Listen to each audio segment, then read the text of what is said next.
All right, so there's been a request to hold House Bill 20. Let's go to House Bill 37, please.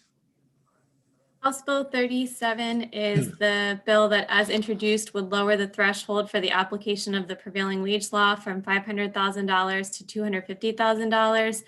It also repeals the requirement that a certain percentage of funding on a project, 50%, be from state funds.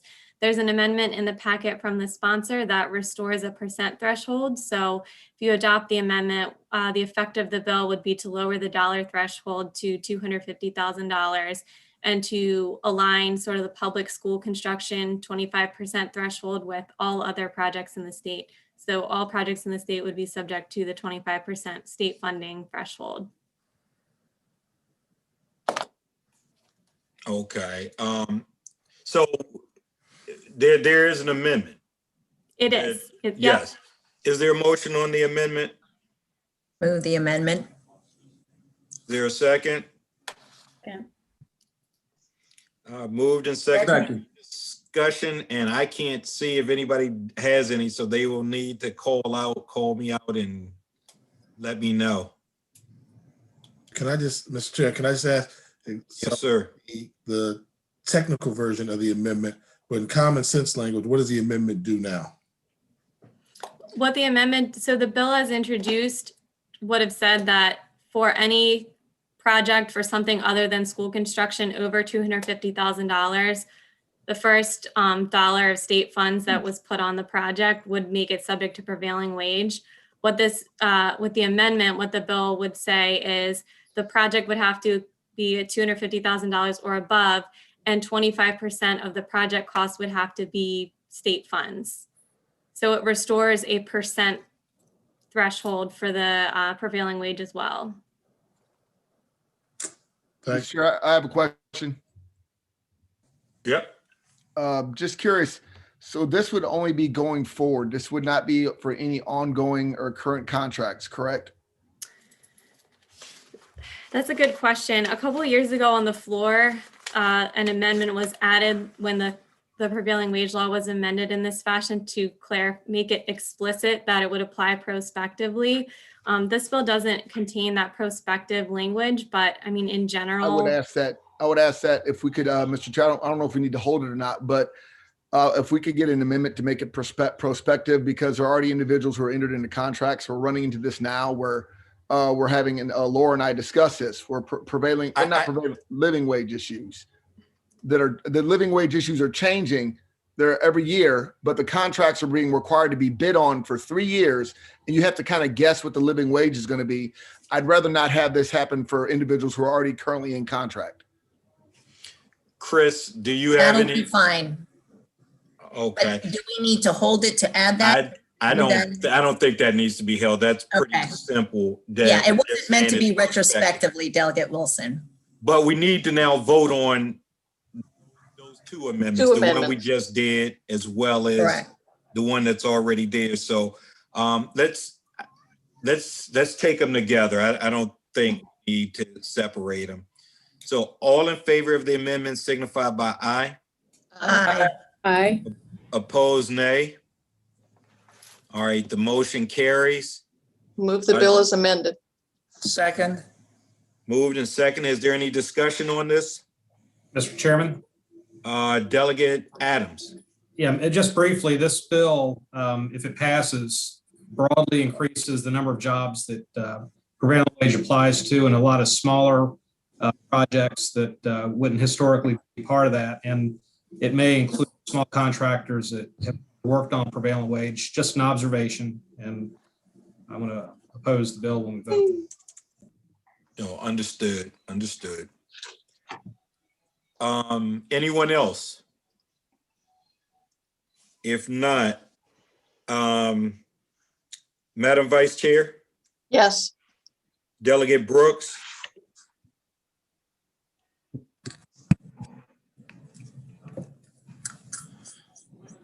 Yes. Delegate Fisher? No. Delegate Queen? Yes. Delegate Turner? Yes. Delegate Rogers? Yes. Delegate Carey? Yes. Delegate Jackson? Yes. Delegate Pippy, No. Delegate Mouts, No. Delegate Wilson, Yes. Delegate Impalaria, No. Delegate Branch, Yes. Delegate Valderrama, Aye. Delegate Walker, Yeah. Delegate Chi, Yes. Delegate Adams, No.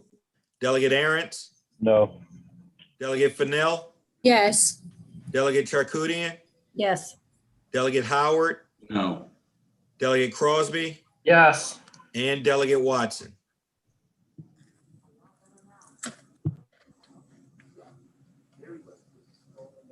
Delegate Watson?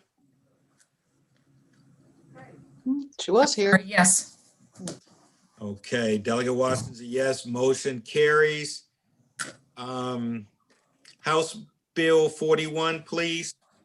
All right, House Bill 41 establishes a task force to study the creation of a Maryland state bank. There are 3 amendments. The first amendment is a sponsor amendment that adds to the charge of the task force. The second amendment is from Vice Chair Dumais, and it adds the Maryland Bankers Association to the membership of the task force. And the third amendment is from Delegate Adams, which focuses the task force on studying access to capital and bank services and credit. And those are the 3 amendments. Can we go back into the third one real quick? Can you explain that one a little bit more? Yes, so this one basically removes all references to a state bank and largely focuses on studying how the state can provide more access to capital for people who do not have access to capital. So it's no longer, with the amendment, a state bank could still be studied, but it is no direct reference to any state bank. It's just widely access to capital. All right, let me go back to the second amendment. That adds the industry to the to the bill. To the task force. Let's start there.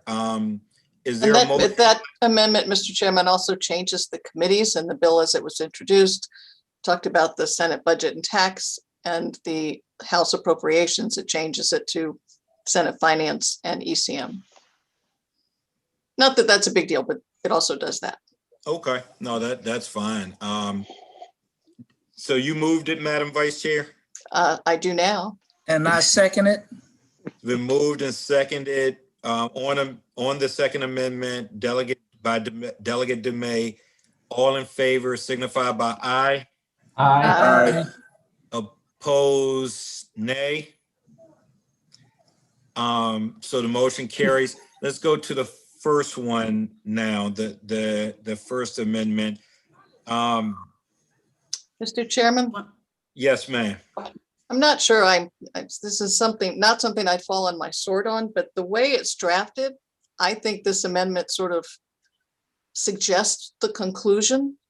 And I don't know if that's sort of the proper way to set up a task force, but again, it's not something I'm gonna fall on my sword for. I just think we should look at it. I mean, the way it reads, it says advocate motion? for the implementation of laws and regulations allowing for not-for-profit financial cooperatives and community-based financial institutions to serve as the financial stewards for government entities and encourage governmental entities to use these entities for their financial needs. I think the bill as it stands with its charge is already fine, but that's just me, certainly open to other thoughts. Delegate Impalaria. Yeah. Just in general, a task force in our third year with the pandemic going on, I just don't think it's a wise time. There's so many other issues that the state has to deal with, and this isn't one of them. Normally task force are better in our first or second year, where we have time to look at legislation if it comes out at task force. Nobody's looking at this legislation next year. And then there's going to be, a new General Assembly after that. So, I mean, just on that reason alone, I wish we would handle all the task force and studies like that. We're amidst this pandemic. It's not a wise time to be doing task force. And that's just my feeling. So I'll be voting no on it. Understood. Delegate Walker. Thank you. Sometimes I get what could be said about task force and the timing of it, but I think this legislation is essential than ever. I mean, we need to study it now. So when we're coming out of this pandemic, some of the things that we've always tried to address, including access to capital, as was mentioned by somebody from the other party, and how companies are going to recover, you're going to need this. So with that being said, I'm going to vote for this, and if I can make emergency legislation, I would. We have to do the Hold on, amendment. guys. We're tad ahead of ourselves. Let's deal with that amendment. The amendment number 1 first. I think the vice chair is correct. That particular amendment is leading the outcome, and that we may not be there yet. So with all due respect to the sponsor, the sponsor of the bill, that amendment may not be as even-handed as we would like. Wherever the task force findings lead is where they lead, but maybe that language isn't the most appropriate. So if Madam Vice Chair, if you're moving unfavorable on that, we'll see. Yes, Mr. Chair, I would move unfavorable on that first amendment. I second that. All right. Does anybody want to discuss that amendment further? If not, all in favor signify by aye. Aye. Of the unfavorable, yeah. On the unfavorable. All those opposed say nay. That motion Mr. carries. Mr. Chairman. Yes, ma'am. This is an unfavorable for the amendment. We're not Correct. bill, Right. right? We're not Okay. on the bill yet. We Okay. have one more. We have one more amendment. And that's why I wanted to get clarification on Okay. from council about what that one said. Here's my issue sort of with that one, and I think Delegate Walker was sort of getting at it. To remove any reference to bank, a state bank, then, well, just being blunt, then we should just vote no on the bill, because the bill itself is about whether or not we should have a state bank. And so we're looking at the pros and cons of it. To move any reference to it, that the things that were in that amendment, I think I like them and so forth, but it shouldn't be in place of this.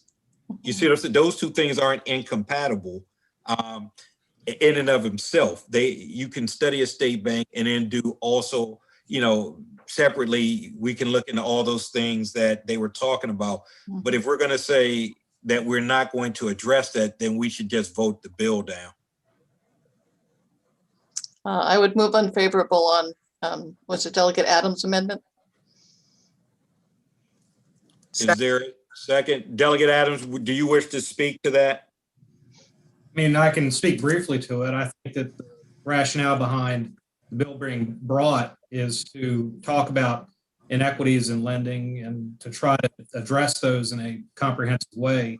The idea that you would single focus any task force on a state bank where there's almost no comparison in our country sort of banking system is almost selling that task force short. You're limiting them to just talking about something that's almost, I don't think I'm stretching when I say that you're almost asking this task force to try to talk about something that's almost impossible to pass. There's no rationale to move forward with it. So in some ways, amending the bill the way that my amendment suggests, it may give your task force a more broad charge to address the issue that really is the reason why the bill's before us today. So I would actually encourage the committee to hold on the amendment and support the bill as amended and give this task force something to actually talk about that might turn into legislation next year, not try to turn a state bank into a reality. I think that's practically a non-starter. There's one state that has a state bank, and I believe it's either North or South Dakota. North. And it was created in what year? 1990. Long time ago. long time ago. So I'm actually trying to breathe life. I'm trying to breathe life into this bill with that amendment. So my 2 cents on this. Delegate Arentz. I was wondering who actually insures this bank? I thought anything with banking had to be federally insured under the FDIC. And I'm not even sure what we can really even do without federal okay. It is. It's just that it's a public bank, and it's just that the government owns the bank. So it works. The state owns the bank. And Yes. and the state will insure it then? No, I believe it's the federal, but I can check, but I'm pretty sure it's still federal. I guess. Well, I think one thing that sorry.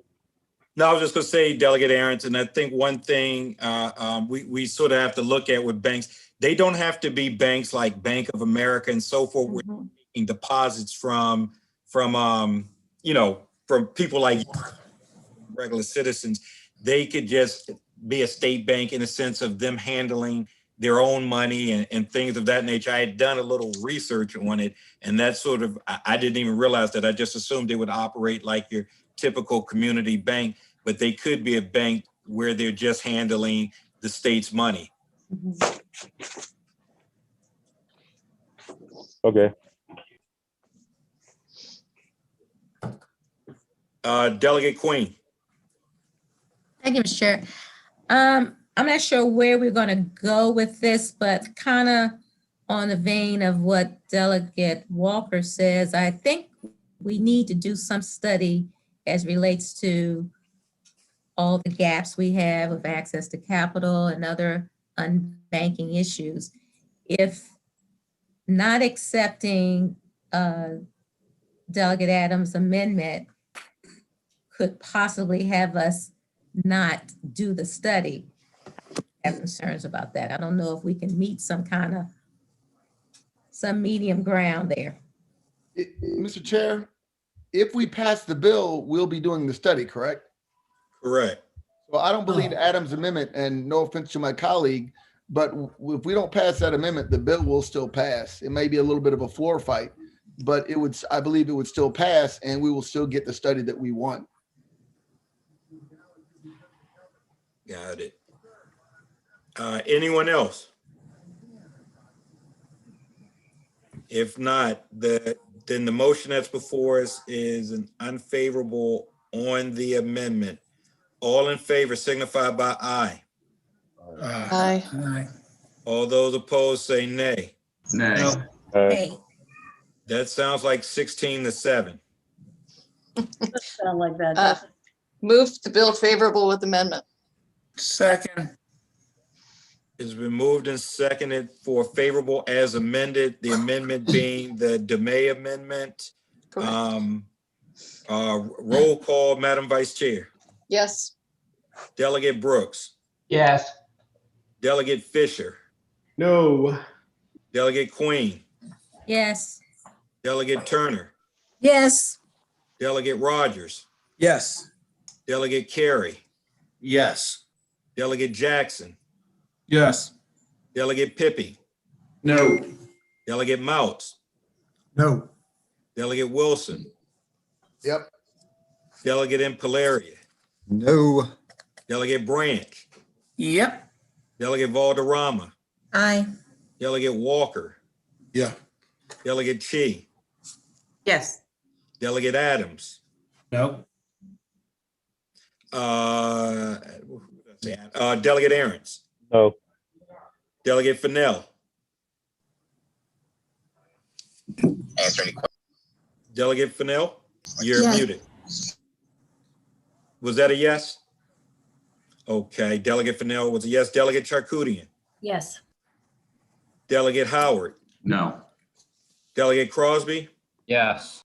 And Delegate Watson. Yes. Motion carries. House Bill 66. House Bill 66 from Delegate Brooks requires the phase out of several coal-fired plants in the state on a schedule varying from unit to unit. It sets up funding for essentially a retraining fund to be used in the counties that are directly affected, sets up an oversight committee to take a look over that and oversee it. We have an amendment in your packet. The bill as it came in originally required a certain amount of C funding in each year, 13.3 from 2022 to 2024. With the amendment, it would say instead for fiscal 2023, $10 million to the Fossil Fuel Community Transition Fund, and then $14.5 million each year in fiscals 24 and 25. Mr. Chair, Delegate Charkoudian. I was just wondering if we can hold this. I didn't see this when I was reviewing the documents. Maybe I missed a more recent voting list. No, you didn't. I had that added about an hour and a half ago. The advocates were getting impatient, so I was going to give them their vote today. Oh, so they asked for, so I shouldn't, I was going to ask to hold it because I was going to look at it and see what the amendment did, but okay. Anyone else? Just tell me what sort of the fiscal note does with this, just to be clear. Well, I mean, you're getting out of the strategic energy investment, the RGGI proceeds, you are getting $10 million in fiscal 2023 and $14.5 million each in 2024 and 2025 to provide retraining according to quite a few categories of worker that actually specifies the various kinds of contractors and employees that they have. The fund has to be used for a number of clean energy. Other funds have to be used for clean energy and energy efficient projects located in affected counties, and various things like career advancement training, scheduling, retirement plans, paid time off, collective bargaining for wages and benefits, 20% of payments to the affected county for loss in tax revenue. I mean, this is all over the place. I can go to specifically to the fiscal note. Yeah, and I don't have my file here with it. Who testified against it and who testified for it? Just generally, you don't have to give me the long list. But Generally speaking, the environmentalists testified in favor of it and organized labor testified against it. Do we have a copy of Mr. Chairman? Delegate Branch. I'm going to move unfavorable on that bill. Second. Delegate Charkoudian. Well, I was going to ask to hold it in for a copy of the amendment, but I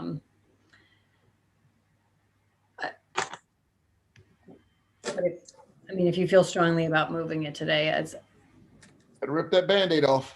I think they were pretty strongly, they want an answer, and I'm ready to give it to them. Okay, Mr. Chair. Thank you. Okay. Mr. Chairman. Yes, ma'am. Delegate Turner. I want to be sure about what I'm doing here. Yes, ma'am. This bill, well, the working families will lose jobs. And are we voting to close or to keep it open? Now, which one? I don't want to prejudice it by referring to it that way. This is, I think, a better depiction of it is the environmentalists believe that these plants are going to close anyway, so they wanted a date certain time period as for when this is going to happen, because they believe that you can do an orderly transition, if you will, that way. The other side, labor, at least from my conversations that I've had with the AFL-CIO, they are strongly opposed to setting a date certain time for when the plants have to close. I don't want to speak for any of them, but that's sort of the gist of it as I get it, whether or not you sort of set a time period versus the other side not wanting to see any sort of date specific time for when the plants have to be closed. That's the gist of it. And there were some discussions, there weren't a lot of discussions, but this is an issue that the environmental advocates have been trying to sort of get everybody to the table for a while. And in fact, Senator Feldman and I did participate in at least one conversation, and Brian may well have participated in more during the interim. And I think that conversation should continue.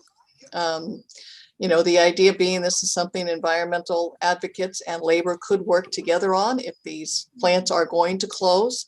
You know, I guess the question is sort of, is this the right bill or the right time? Clearly, labor is very strongly opposed, so they don't think it's the right time. And I do think some of these plants are, you know, getting ready to close anyway. So I think it's an issue we'll see again.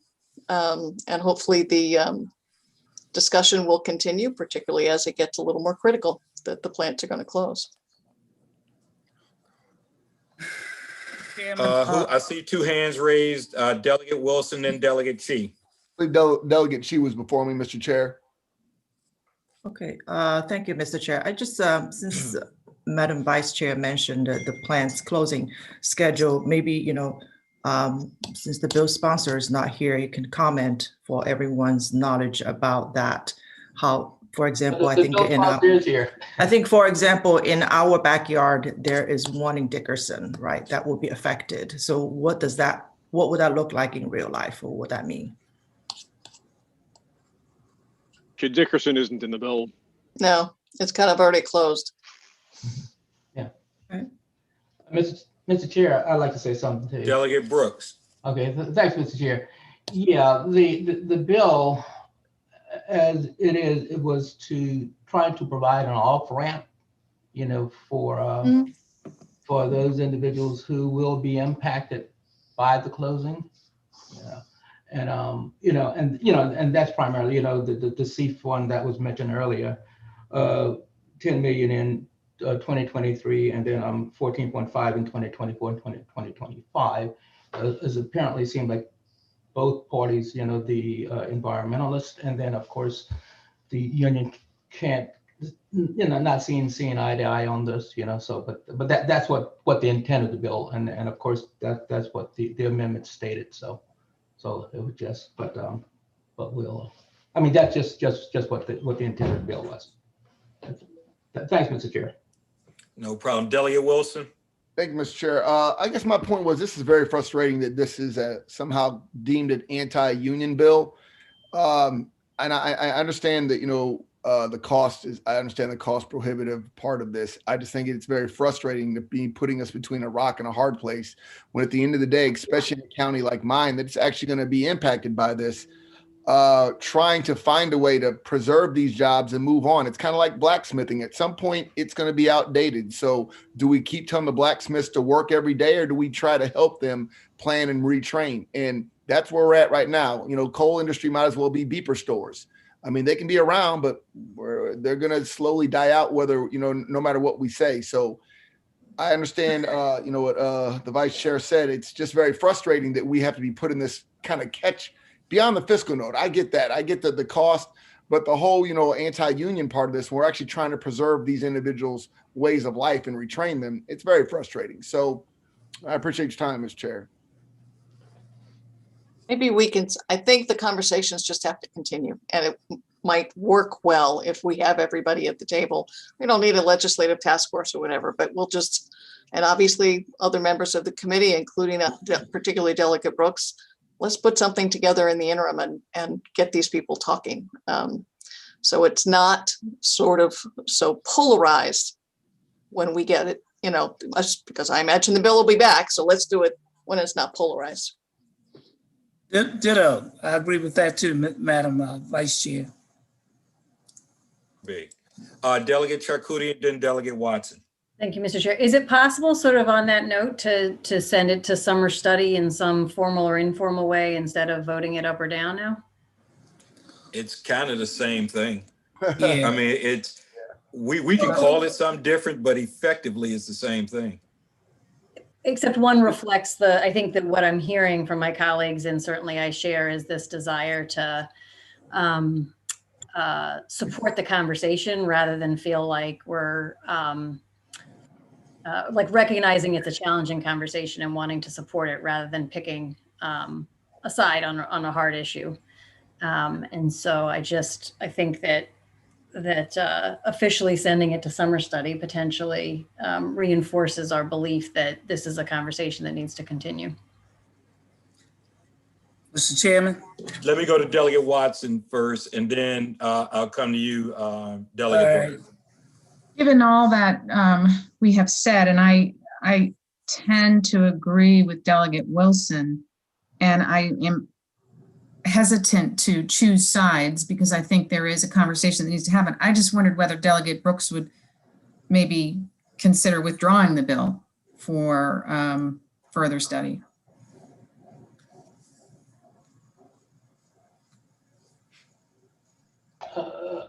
Let me get up here. Well, if we, if we're going to study it and both parties can't come together, I would have no problem with that. It's your call, Delegate. Yes, I'll go ahead and withdraw, Mr. Chair. Yeah. All right. The committee will need a letter, but we'll go ahead and take the vote now on the withdrawing. So is there a motion and a second for the withdrawing? Sure. I move to have the vote on the withdrawn bill. I'll second. Good. Moved for a second for withdrawing by sponsor.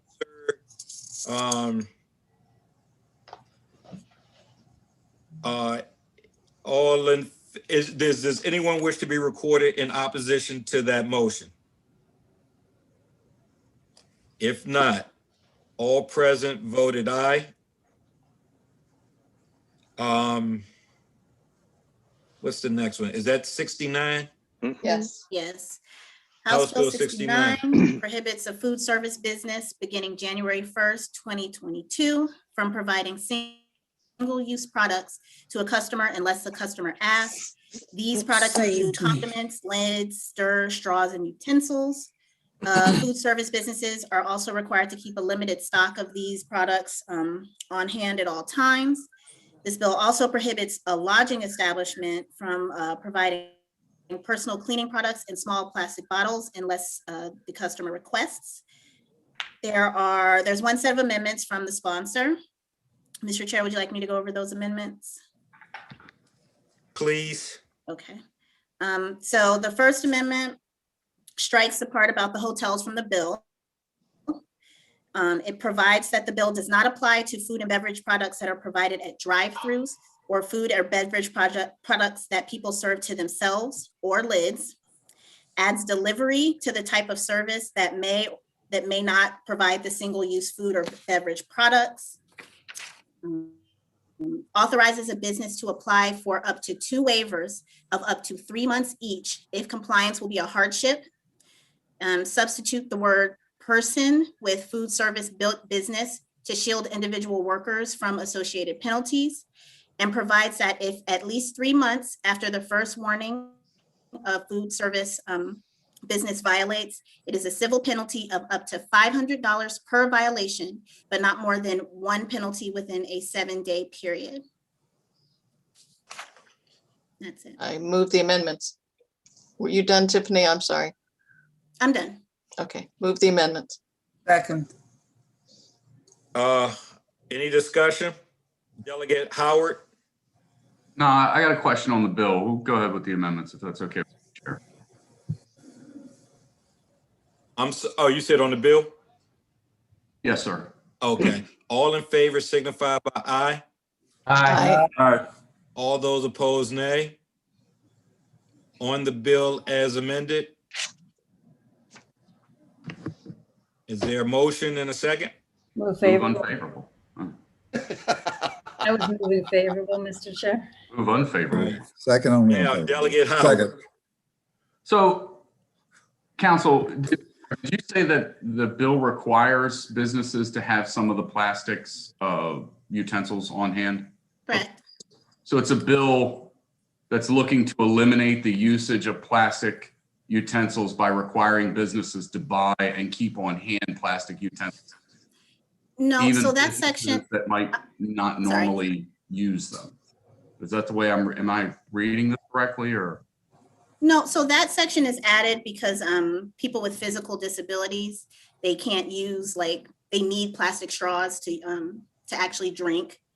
Okay. Sometimes paper straws and things like that are a hazard and they can't drink them. So they're saying you have to keep some on hand just in case, you know, someone actually. Okay, does that extend to forks and spoons and knives and other things? No, this is talking about only, hold on, let me see exactly. Condiments, lids, stirs, straws. Oh yes, and utensils. So if a restaurant has utensils available, but they're metal utensils, they have to have a stock of plastic utensils. Yes, and I should say this is for carry out and delivery.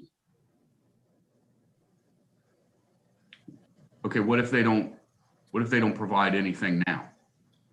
What if they just do? What if they don't use anything now for some reason? You know, the bill does not speak to that. I think it's just assuming that people have plastic straws and utensils and things like that. Probably correct. It's just that it's an environmental bill. It's mandating that people keep a stock of plastic straws and or the straws and all I get, but it's mandating that people keep forks and spoons and knives on hand. Okay. Don't they do that anyway, though? Yeah, but it's mandating it. So if they use another utensil and it's not it's mandating them buying plastic, and it's a bill that's trying to gradually eliminate plastic. So I'm trying to put that together in my brain. Man, well, I thought I was getting this different, but you may be raising a point that I wasn't thinking. I thought the purpose, Tiffany, was that you essentially had to ask for the plastics as opposed to the businesses just sort of giving it to you without request. Yeah, but I think yeah, go ahead, Tiffany. I'm sorry, you know. Okay, so I mean, you're both correct that yes, you can only give these things for carry out and delivery now if a person requests it. So the theory from what I heard talking to advocates is if you put this bill in, then some people might say, okay, we're just not gonna do any plastic so that we, you know, aren't afoul of this.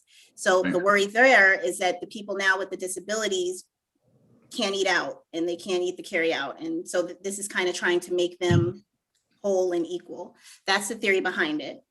Yeah, no, I get it. I just I don't know. There's other ways of eating and there's other utensils that people use. And then this is going to make some of those restaurants mandate it that they carry plastic forks and spoons and knives when we're trying to eliminate plastic forks and spoons and knives. Okay. Boy, that sounded great. Thanks for that, Seth. Delegate Howard. I thought I saw Delegate Impalaria, then Delegate Aarons, then Delegate Wilson. Yeah, so does this mean like if I go to Wendy's and I order my chili, or I go to a Chinese restaurant and I order my wonton soup, and I'm not smart enough to say, obviously I need a spoon to eat this. I'm just not going to get one. So I'm going to leave and I'm going to roll up to the park or out of my car, and I realize me and the kids, we don't have spoons for any of this stuff. Is that pretty much what we're saying? You'll be drinking out of it. That's pretty much what it's saying. The amendment also does have a little thing in there that says a customer can accept an offer of these products. So they can't just automatically give it to you. Okay, but I'm sorry. So let me ask CT, can the lawyers work all this out when I spill that chili and that hot wonton soup on me and I get burned from head to toe? Can the lawyers work that out? I'm sure we'll find our place in that little mischievous argument. Okay, I mean, that makes it all fine. You know, that makes it all good then. Thank you. Rick doesn't use the utensils anyway. Right. I use my hand. I've been watching all You're these on shows TV, about the Middle gentlemen. Ages, and I just love how to eat everything with their hands. It's really neat. Even before sandwiches were created, it's just so neat. I'm into it. Retro. All right. Eating. I get your point. Delegate Wilson. Mr. Chair, just briefly, because I remember this was one of my sticking points is trying to figure out to do the ADA thing. But my question to council is if we take out the mandate and just make it can, does that get us where we want to go? Because to what Seth is saying, if you're a very high-end restaurant, they're saying, although you've never ordered plastic, knives and, forks, you now have to, and I don't know how big of a deal that is. I don't want to get caught in the minutia, but if we use the word can and, instead of the shall that we have and mandating that everybody have plasticware, would that get us where we want as far as the ADA, the handicap folks? Honestly, probably not, because if you put can there, then somebody's like, oh, okay, I don't have to do it. And then you have somebody come into the restaurant and they're like, I can't drink anything because I don't have a plastic straw. Yeah. So I think that would be a problem with inside the because for those that are handicapped, they would need those straws actually to dine in the restaurant. I mean, that is true. Even if it's not takeout. So, all right. I was just trying to think around. I just didn't want to get caught up on the issue because I was worried about that last year when we were pushing this bill about leaving the handicap out. But to Seth's argument, I was just trying to think of a way out of it. But we can leave it. Delegate Walker. Thank you. I put my hand down. I was just, no question. Okay. I would move favorable with amendment. I don't think there was a motion yet. Oh, I had a motion. I'm so sorry. Second. I beat you. I think on this one, Not fast enough. Maybe I better hold this one. That's up to you, Mr. Chair. Yeah, there are a couple of things I need to be able to respond to. Let's hold tight on that one. A summer study? I didn't say that. But for a couple of days, I need to be able to, I got to get a couple of answers to some points you raised. Can you ask a question for me, Mr. Chair, too? Hearing what Delegate Lampeleri was saying, I'm like pretty soon, are they going to start considering like Chick-fil-A sauce and sweet and sour sauce, single-use plastic recyclables? Use subjects? Is that what's coming? And then next, ketchup? Yeah. Mm-hmm. Yes, condiments is included in the bill. Oh, man. Yeah, they're coming for your buffalo sauce at Chick-fil-A. All right. Under my sticky hands. You made your point. Delegate Walker brings his own bag. He'll be fine.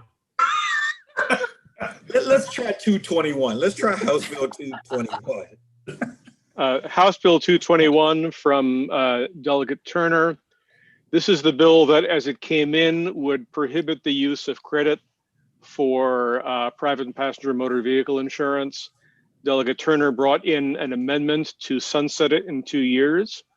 There's another amendment in your packet from Delegate Davis that would instead strike the bill and replace it with some model language from the National Conference of Insurance Legislators, which would say that for private passenger motor vehicle insurance, an insurer that uses credit information shall, on written request from an applicant or an insured, provide reasonable exceptions to the insurer's rates, classifications, company tier placement, or underwriting rules if there has been any of the following, and that's a catastrophic event declared by the government, serious illness or injury, death of a spouse, child or parent, divorce or involuntary interruption of alimony or child support, identity theft, temporary loss of employment of over 3 months, military deployment, or other events that the insurer determines. The insurer can require documentation but there is no third-party cause of action that comes out of this. And then the insurer has to provide an answer back to the insurer, to the applicant appropriately within 30 days after receiving the complete documentation. And that is something that, as I say, this is from the National Conference of insurance legislators model act. So that would replace the bill. Sir, go ahead. I was just going to move your amendment. But No. Well, let me explain where I was coming from on this. We heard a lot, guys, about who would be helped, who would be harmed on this. And from everything that I've gotten, if you are good credit, you have a discount with the way the current system is. You can get a discount up around 40%, I think, for a lot of them, if not all of them, a lot of the insurers. But if that's removed, what I'm told is that, yeah, that could help those on the other end. But for those who are on, I guess, the good credit side, they would lose that 40% in theory. I mean, I guess we never know till it actually happens, but they would be in danger of losing that 40%. So for the number of people we would help, we would actually harm if we, believe what the situation is, or potentially, I'll put it that way, we could potentially harm an even greater group. So I sat down with some of the folks that I trust, as well as some of the folks that I know on the other side, to see how could we sort of bridge this a little bit. That's when we came with the in-coil language. And that sort of seemed to be, I thought, a good compromise. Here's the thing as it relates to credit, as my understanding. If I get something wrong, Bob, let me know. Effectively, it's this. If you, it is used like when you're first trying to get credit. They can consider it then. Once you're, say, maybe if you're a customer of XYZ insurance company, once you're there, they are required by law to every 2 years, at least once every 2 years, to review your credit situation. If it's gotten better, then they're required to give you the discount. But if it has not, or even if it's gotten worse, it's my understanding that it can't negatively impact you in that way. It's only basically for new applicants in terms of, where you can really be harmed by it, as I understand it. And I want to be clear that that's my understanding of it. We've talked about previously, if folks are, and we've had bills to that effect, maybe a divorce or a spouse die or whatever the case may be, that can impact your credit. This is a way, and they are required. I know Delegate Queen and I had that discussion. She wanted to know, how would the folks know that? On page 4 of the amendment, it's my understanding that it spells that out, that they are required to notify applicants and ensure reasonable exceptions are available, and to provide information about how the applicant may be able to inquire further. So they would be told how to do it.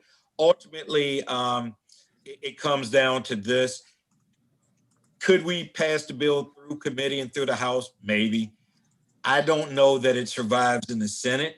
So the question becomes, do we want to make a point, or do we want to advance the ball forward to help folks who, at least if they've gotten into this situation, it's because of extraordinary life circumstances, as it's known in the industry term, and this currently exists in 30 other states, it's just not in Maryland. So for those reasons, that's why I thought this was our best chance to move it forward. I had secured a commitment from the folks that they would not only support this on the House, but they would support it in the Senate as well. So that's why I was offering the amendment. Delegate Walker. Thank you. And your last comments kind of help ease my pain a little bit, what you were saying in terms of trying to get something done. Just for clarity, somebody with good credit, they get a discount, or are they using it to judge what the rate will be? I don't want to sound like an expert in this, but for what I'm told, if you're found to have good credit, you are eligible for example, pick company X. If they offer it, if they use credit, then if you have, because according to their actuary investigations, this is found to be, a good indicator, a good predictor The correlation. A correlation, a good correlation of it, then you would, yes, you be able to offer you their discount, and it's my understanding generally a lower 40%. rate. I mean, a lower Yes. rate. So, because what I'm saying, like, I know, like, when I had to put my daughters on insurance, they were going to be on the insurance, but if they had like a certain GPA or something like that, or took the driving school, then receive a good student discount or whatever. Or bingo. Yes. So I'm wondering on this one, if it's a good credit score discount, that may make it a little easier to stomach than just saying, hey, if you got better credit, then you're going to get a lower rate. And that's why I was asking for clarity. It's a discount. But yeah, but up to 40% is a whole lot. That sounds like more than a discount, Mr. Chair. I mean, you know, and I appreciate what we're doing, and I'm going to go with it. But I still think, you know, if you're talking that big a percentage, and we know how hard it is for minority community. When I go to wealthy communities, I don't see signs saying help improve your credit score like this. But when I go to those communities of color, you see a lot of the. I'm a supporter because we're going down the right track, and I know it's Annapolis with the the political environment there, but it just seems like I'm still trying to get over my mind, like credit should not be part of your insurance. That's just the one. But if this is step one, I'll follow your lead, Mr. Chair. Delegate Watson. Thank you, Mr. Chair. I think it's actually good, a good move to make this year to go with the chairman's amendment. The organization that he's talking about is also working on model policies and model language for what they call proxy for race factors. And that work's not completely finished yet, but once they report out on that, we should as a committee have a better idea of what this organization thinks is sort of where we draw the line. So I think that would be helpful to us, and it should be reported out and then sometime during this calendar year. Yeah, the organization is NCOIL. It's an organization of state legislators, not insurers or regulators, for that matter. But it's people in the same boat as you all. Correct. Well, actually, it's all of them. It's the legislators and some of the other groups as well, all kind of coming together. I've been to a couple of their conferences. Mm-hmm. I have too. It's not NAIC, it's NCOIL, but yes. Yeah, it's in NCOIL, and they know Delegate Valderrama extremely well. They have her name on all their literature. No, they do not. So when I go to the meetings, I just say I know Delegate Valderrama, and I got instant credibility. Okay, here we go. Let's go, Mr. Chair. Move the amendment. Is there a second? Second. You're not gonna make me work for it today. Okay. All in favor signify by aye. Aye. Opposed, nay. Is there a motion on the Move bill? the bill is amended. Second. Madam Vice Chair. Yes. Delegate Brooks. Aye. Delegate Fisher. No. Delegate Queen. Yes. Delegate Turner. Yes. Delegate Rogers. Yes. Delegate Carey. Yes. Delegate Jackson. Sure. Delegate Pippy. No. Delegate Mouts. No. Delegate Wilson. Yes. Delegate Impalaria. No. Delegate Branch. Yes. Delegate Valderrama. Aye. Delegate Walker. Yes. Delegate Chi. Yes. Delegate Adams. No. Delegate Aarons. No. Delegate Fennell. Yes. Delegate Charkoudian. Yes. Delegate Howard. No. Delegate Crosby. Yes. Delegate Watson. I didn't hear you, Delegate Watson. Yes. Motion carries. What's the next one? 298. House Bill 298. House Bill 298.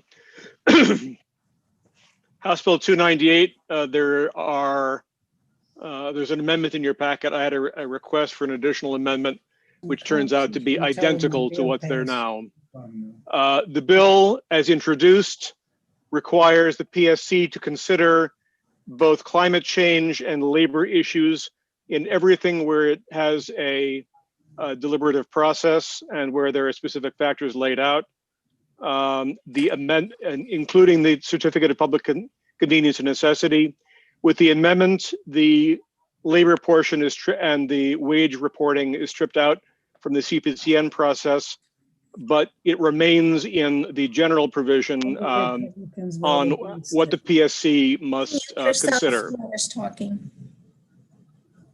Sorry. Hold on, guys. Make sure you're muted.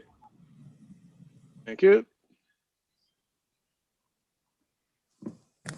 So, as I say, the amendment strikes out the new provision that would have required the commission to receive and then report on information concerning labor and labor classification for utilities, but the bill still requires in section, where is it? It's 2-113 of the Public Utilities article, that the commission shall, in supervising and regulating public service companies, consider the maintenance of fair and stable labor standards for affected workers, the preservation of environmental quality, including protection of global climate from continued short-term and long-term actions, and the achievement of the state's climate commitments, amongst other things. That's true in, with all the amendments that I've seen, those are retained. All right. I see two hands raised. Delegate Watson, then Delegate Arentz. I'm sorry, that's old. Delegate Arentz. Thank you. Hey, my only question would be, what are we doing with the bill now that we're just requiring this information be gathered to do what with it? And don't we already have MDE and everybody else doing a similar thing? Actually, I'd say it's not just, they don't already do this. This is putting criteria for everything that the commission considers whenever they make a decision regulating a public service company. But the PSC says that they already have MDE, DNR, all these other folks already looking at these types of things, and we're going to be duplicating that. But they already require them for CPCN process. But those two agencies. It seems like we're doing a whole lot of the same thing and just providing government jobs. I'll vote no on this, but go ahead. Delegate Charkoudian. Thank you, Mr. Chair. I can clarify the documents that show that they don't consider it, but I don't really want to debate the bill unless people want me to do that. I just had a question. Did you say there's two amendments that say the same thing? One was from you and one was from one of the other delegates that we got late today. Oh, okay. But they're both exactly the same. Exactly correct. Okay. All right. Well, then I'd like to move my amendment if I can. Second. Give me what the heck? All in favor signify by aye. Aye. Aye. Move the bill. Sorry, you weren't done. All those opposed say nay. No. Motion carries. Move the bill as amended. Second. Okay. Is there any further discussion? Hold on a second. You can control, as the host, you can control, but. If not, Madam Vice Chair, Yes. Delegate Brooks, you are Yes. muted. Yes. Delegate Fisher, No. Delegate Queen, Yes. Delegate Turner, Yes. Delegate Rogers, Yes. Delegate Carey, Yes. Delegate Jackson, Yes. Delegate Pippy, No. Delegate Mouts, No. Delegate Wilson, Yes. Delegate Impalaria, No. Delegate Branch, Yes. Delegate Valderrama, Aye. Delegate Walker, Yes. Delegate Chi, Yes. Delegate Adams, No. Delegate Arentz, No. Delegate Fennell, Yes. Delegate Charkoudian, Yes. Delegate Howard, No. Delegate Crosby, Yes. Delegate Watson. Yes. The motion carries. House Bill 613. House Bill 613 from Prince George's delegation. This is the one that would stop the coal-fired plants and natural gas plants moving forward from operating in Prince George's County to generate electricity. There's an amendment from the sponsor, the delegation sponsor, that would make it apply prospectively only. As drafted, it would shut everything down in the county for fossil fuel. Even with that, Bob, I'm curious if I'm right or wrong. That would, what happens if an existing plant needs replacing? Would they be prohibited? Yes. So it's basically whatever the life of the current plant is, and then once it's gone, it would be, those plants can't be replaced, they would just be gone. That is correct. How much of the current in-state generation does it provide? I thought I read it was 25% or something. That's about right. Depends on from day to day, depending on what's dispatched by PJM, but it can be up to a quarter of the state's in-state generation. And we're already a net importer, right? That's correct. We import between 25 and 40% on any given day of the electricity that's used in the state. All right. Delegate Walker. Thank you, Mr. Chair. And I apologize. I remember I had some questions on this during our delegation, and I was supposed to get some answers. I don't know, Bob, you know it, but one of the questions I was concerned about was, is there still language in there that kind of limits the expansion of natural gas? Yes. Okay, yeah. I'm either going to hold it so I can try to get some more answers on that, or ask for an unfavorable, but I'd rather hold it if I can, Mr. Chair. Fair enough. I don't even think we got the letter anyway. Okay, I was wondering that too. To be honest, there's no way from my perspective that we can pass this bill. Okay, I'll have to hold, Mr. Chair. Okay, fair enough. So that's held. Yeah. Let's go on to House Bill 659. Okay, House Bill 659 was on the voting list last week, and this is the one that bans a manufacturer or distributor from prohibiting a dealer from listing the vehicle on the dealer's website at the purchase price, coercing a dealer to list a vehicle on their website for any other price, or taking adverse action on a dealer for listing a vehicle at a certain price. There were no amendments to this bill, but as I said, it was held last voting session. I would just move unfavorable. Second. Mr. Chair. Delegate Chi. Thank you.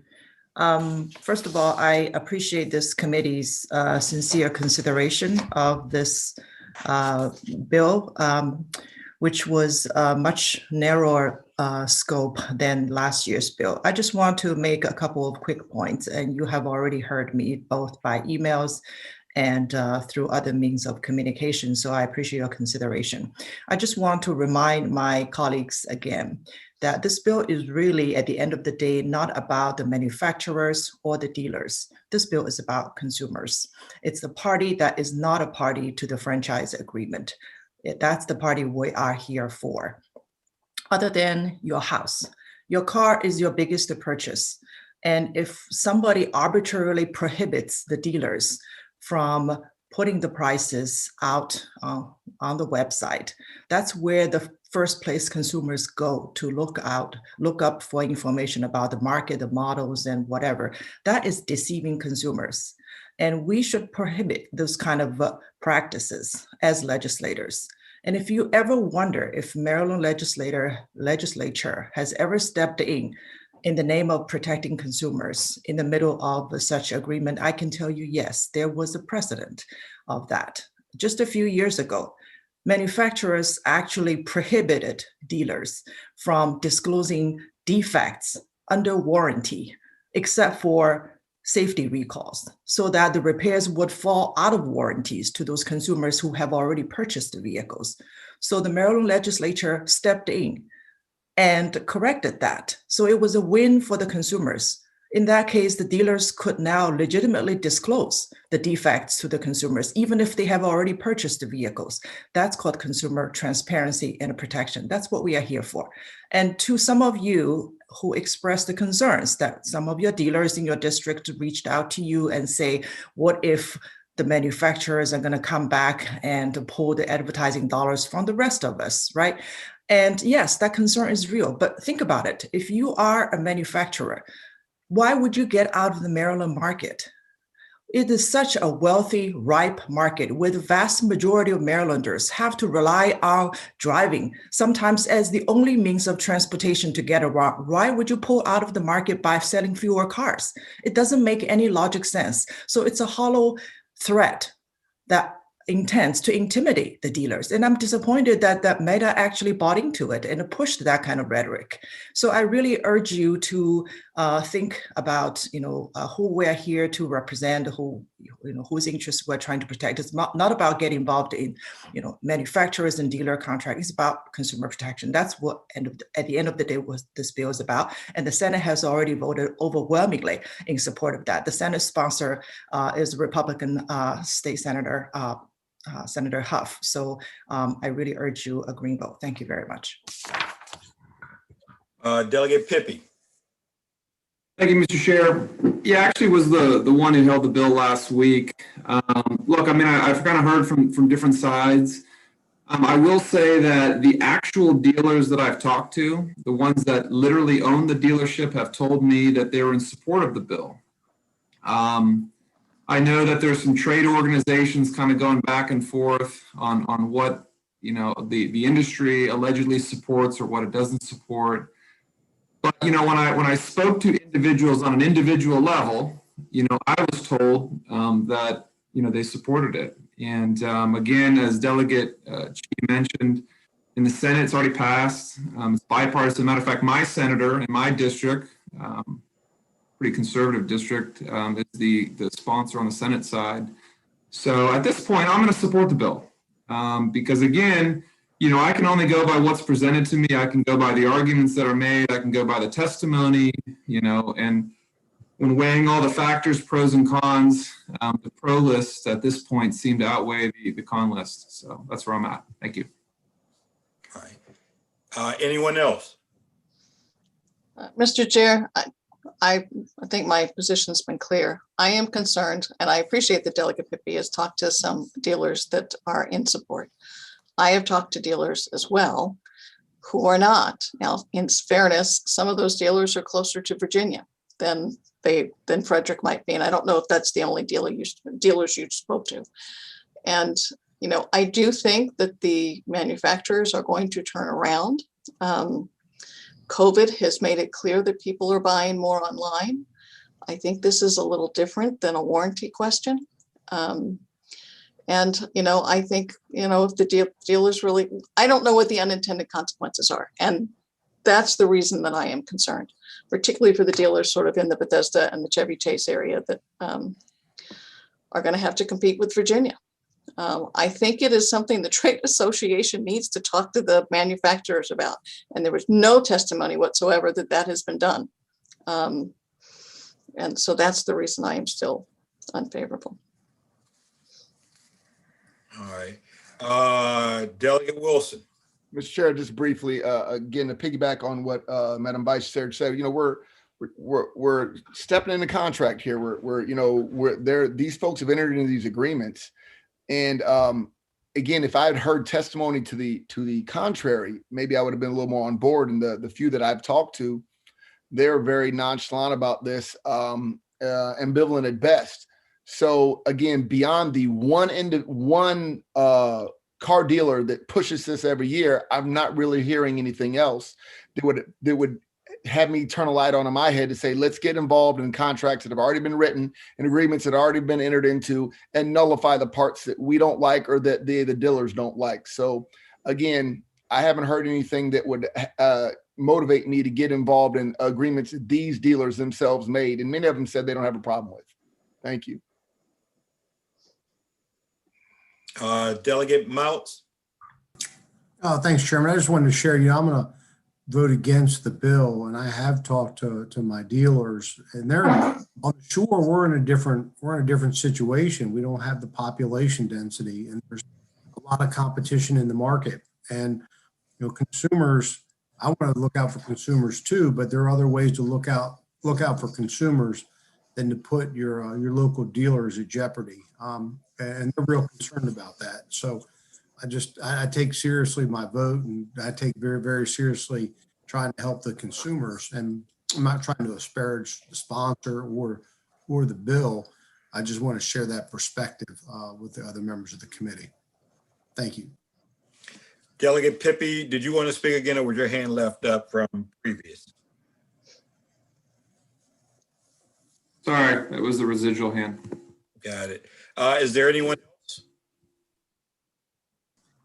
If not, did we make a motion on the, was it moved and seconded? Yes, Mr. Chair. All right, Madam Vice Chair. Unfavorable motion, yes. That's a yes, Madam Vice Chair? That's a yes, thank you. Delegate Watson, No against the unfavorable. Delegate Crosby, No against the unfavorable. Delegate Howard, Aye on the unfavorable. Delegate Charkoudian, No on the unfavorable. Delegate Fennell, No on the unfavorable. Delegate Arentz is Aye. excused. Oh, is he still, I'm still there? Aye aye on the unfavorable. Delegate Arentz is aye. Delegate Adams, Aye on the unfavorable. Delegate Chi, No on the unfavorable. Delegate Walker, Aye on the unfavorable. Delegate Valderrama, Aye. Delegate Branch, No. Delegate Impalaria,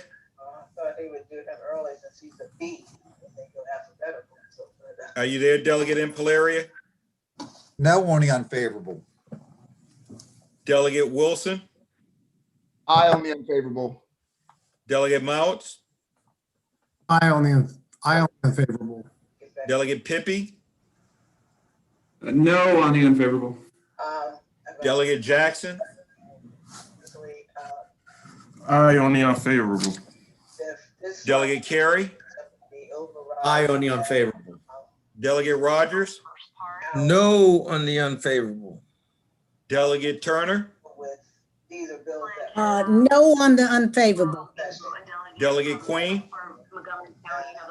No on the unfavorable. If we could hit the mute, guys, if you aren't speaking, I'm getting a lot of feedback now. Delegate Fisher, Yes on the unfavorable. Delegate Brooks, Aye on the unfavorable. Council, what's the vote?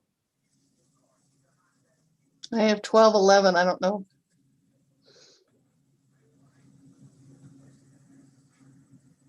Sorry, I got 12-11. I have 12-11 right now. 12-11, which way?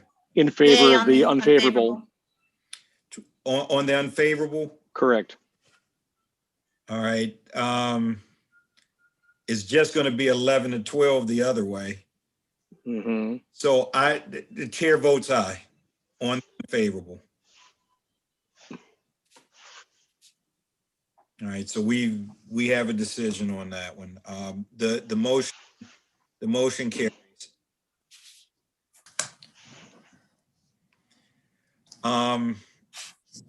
Delegate Howard, did you request to hold 664? Yes. I have Okay. a couple of technical amendments, and I can go over them if you want, but I've already submitted them.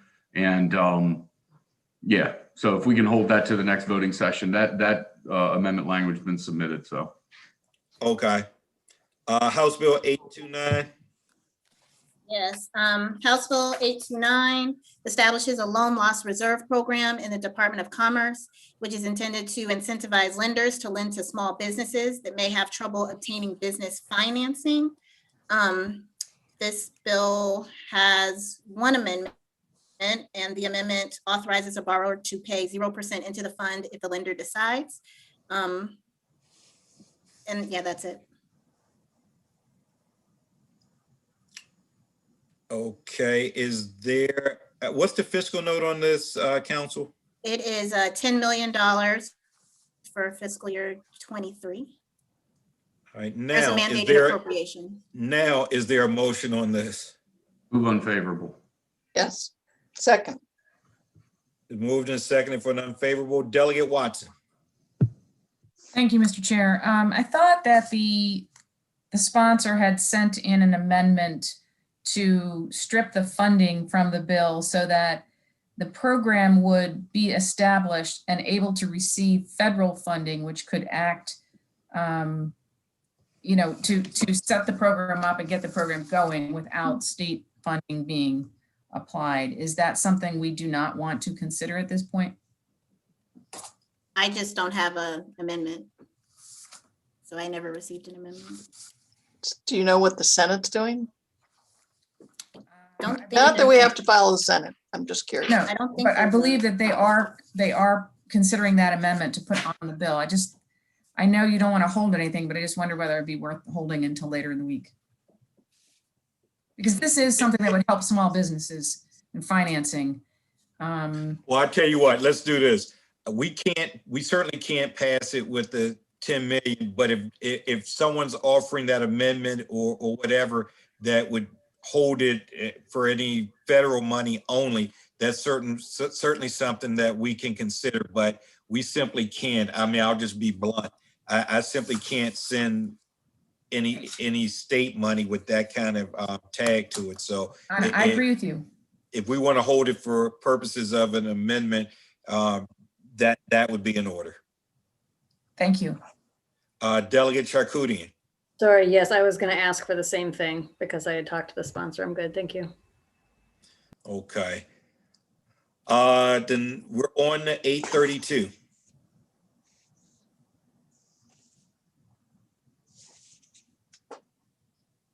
House Bill 832 from Delegate Frazier Hidalgo.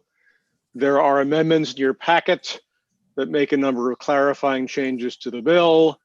They define incremental administrative and operating costs. They provide that a participating school system is not only one that owns its own buses, but also that contracts with another entity for school bus services. They do some cleanup, actually.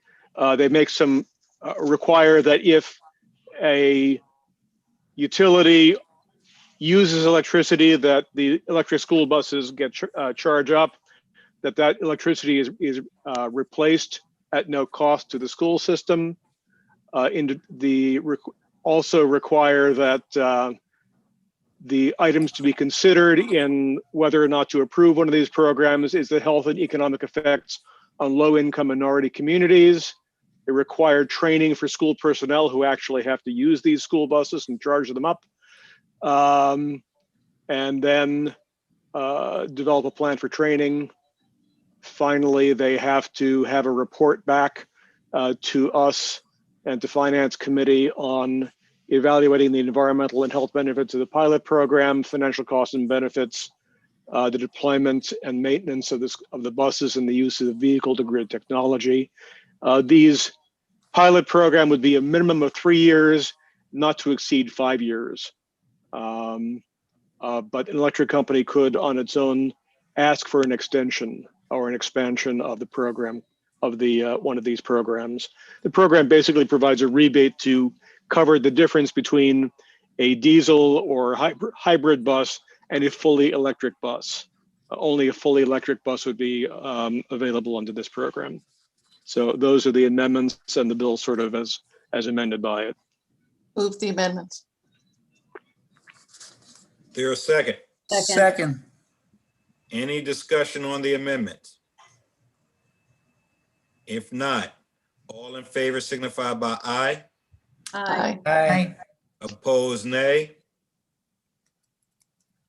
On the bill as amended, Move favorable.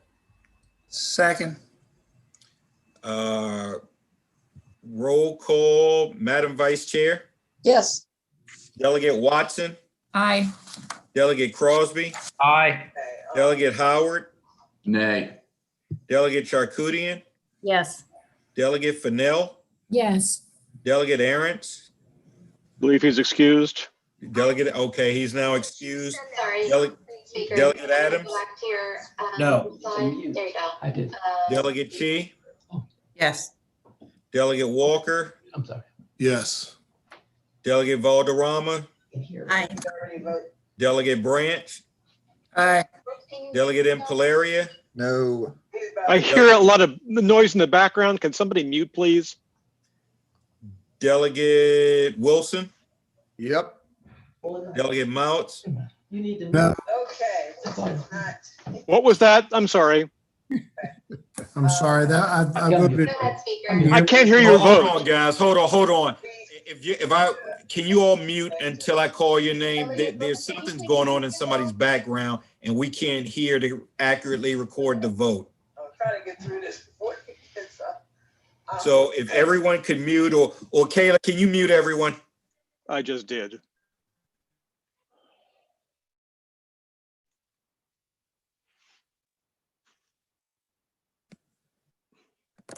Chairman, you're muted. Delegate Mouts? I'm a no. Delegate Pippi? No. Delegate Jackson?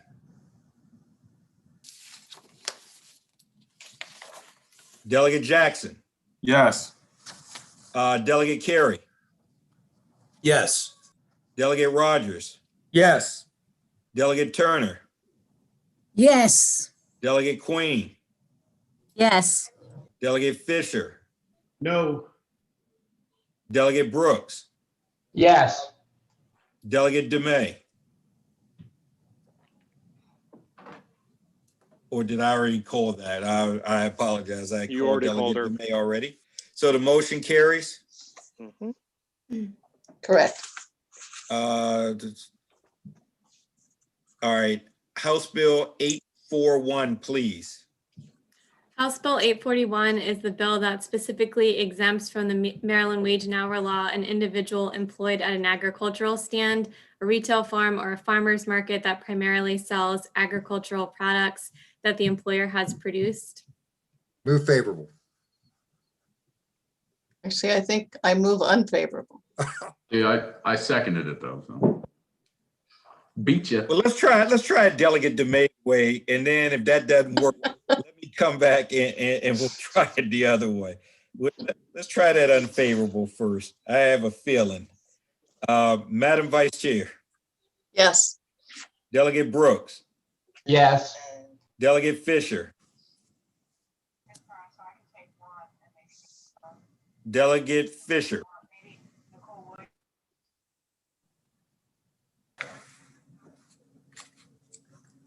Mark, you out there? I see his picture up there. I don't see his video, Mr. Chair. Mark is always out there somewhere. We'll mark him as excused. Delegate Queen. Yes. Delegate Turner. Yes. Delegate Rogers. Yes. Delegate Carey. Yes. Delegate Jackson. Yes. Delegate Pippi. No to the unfavorable. Delegate Mouts. No. Delegate Wilson. No. Delegate Impalaria.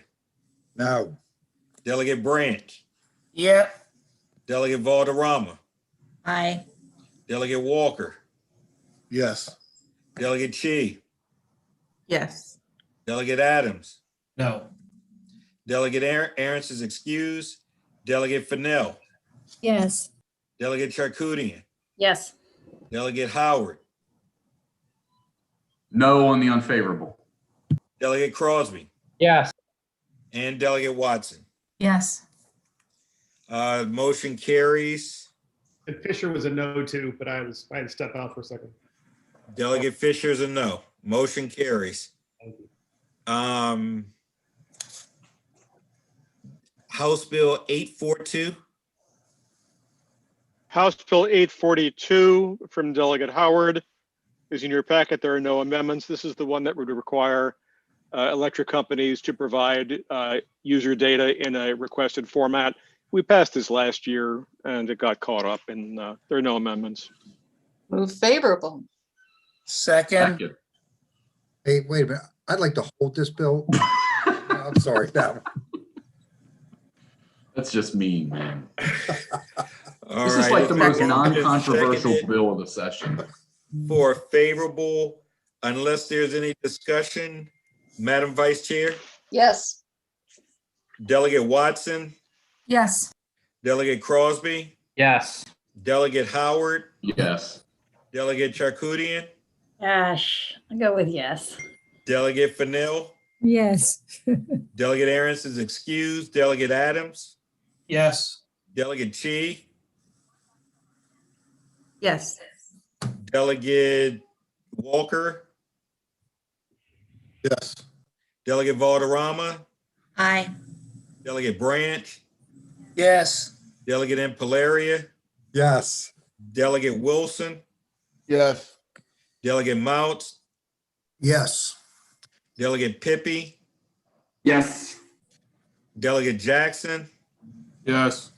Delegate Carey, Yes. Delegate Rogers, Yes. Delegate Turner, Yes. Delegate Queen, Yes. Delegate Fisher, Yes. Delegate Brooks,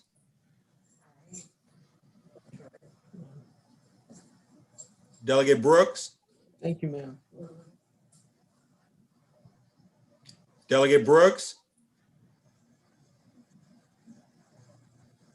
All right, Delegate Brooks is excused. What's the next bill? House Bill 875. House Bill 875. This is an RPS bill. The amendment conforms it to the Senate bill by specifically removing or excluding black liquor from a qualifying biomass as defined for Tier 1. Delegate Mr. Adams. Chairman. Thank you, Mr. Chairman. It's your bill, but I'd like to hold it for the purpose of possible amendment. Okay. If you're okay. All with righty. that. Then let's go on to these are the all right, guys. I don't know the order. I'm talking to council now. I don't know if these are all the UI bills. I don't know if they're all in there, but if not, I want to discuss them all at the same time. There are a couple of non-UI bills interspersed if you want to take those, Mr. Chairman. All right, then let's do the non-UI bills, and then that way we'll take up the UIs together. Okay, so the next one then would be House 945. House Bill 945, please. Yes, there's an amendment in your packet from Delegate Carey. As it came in, the bill would have. This is for the Critical Medical Needs Program, people who need electricity and gas support from OHEP, who have medical conditions. The bill, as it came in, would have prohibited requiring a medical certification if they're working with a navigator and are at least 60 years old. With the amendment, what it says is that the applicant can work with OHEP and have at least a 30-day grace period before they obtain a medical certification. There was testimony that there were mobility issues and being able to get appointments with doctors and such. So the amendment gives it the 30-day grace period rather than an outright ban on requiring medical certification. Move the amendment. Second. Any discussion on the amendment? If not, all in favor signify by aye. Aye. All those opposed say nay. Move the bill as amended. Second. Moved and seconded for favorable as amended. If there is no discussion, Madam Vice Chair, Yes. Delegate Brooks. Are you with us, Delegate Brooks? Where'd he go? Must be Delegate done. Brooks. His Delegate- camera's here, but he's muted. You see his face? Brooks. Maybe he doesn't hear us. All right, Delegate Brooks is Sitting right there. Delegate Fisher. Somebody text him? No. Delegate Fisher is a no. Delegate Queen, Yes. Delegate Turner, Yes. Delegate Rogers, Yes. Delegate Carey, Yes. Delegate Jackson, Yes. Delegate Pippy, Yes. Delegate Mouts, Yes. Delegate Wilson, Yes. Delegate Impalaria, Yes. Delegate Branch, Yes. Delegate Valderrama, Aye. Delegate Walker, Yes. Delegate Chi, Yes. Delegate Adams, Yes. Delegate Aaron's is excused, Delegate Fennell, Yes. Delegate Charkoudian, Yes. Delegate Howard, Yes. Delegate Crosby, Yes. and Delegate Watson. Yes. The motion carries. Okay.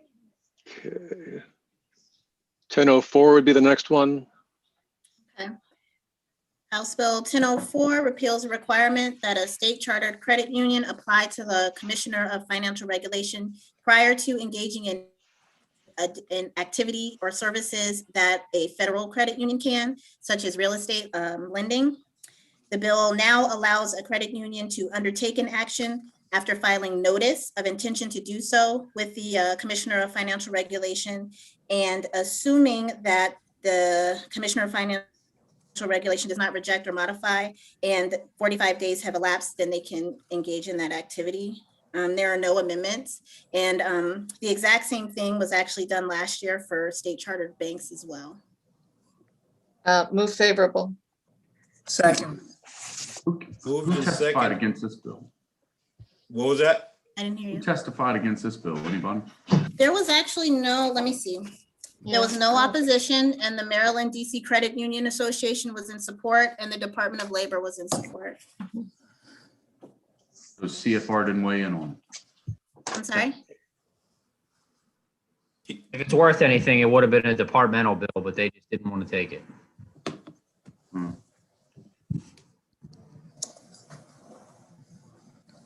Anyone else?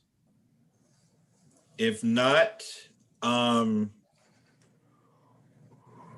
Vice Chair, Yes. Delegate Watson, Yes.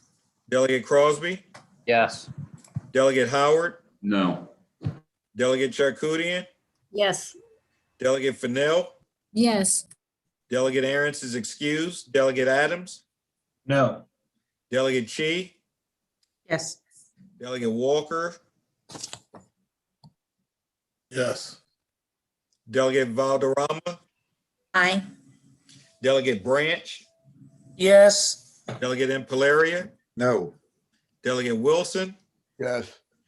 Delegate Mouts, No. Delegate Pippy, No. Delegate Jackson, Yes. Delegate Carey,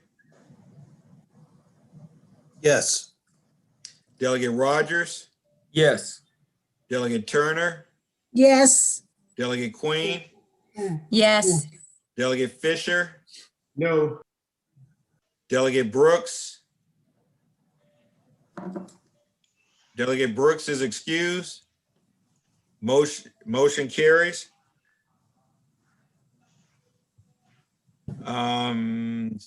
Where are we now? Is 1064. 64. 1064 Okay, net neutrality. HB 10. Ah. Yes. Did you want me to keep going? I'm sorry. Does anyone need an explanation?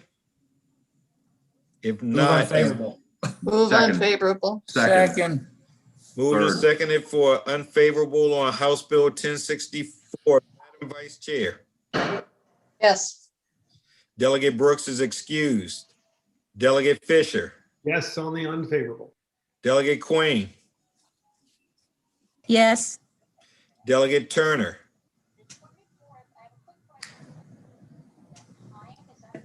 Yes. Delegate Yes. Delegate Turner's a yes. Delegate Rogers, Yes on the unfavorable. Delegate Carey, Yes. Delegate Jackson, Yes. Delegate Pippy, Yes. Delegate Mouts, Yes.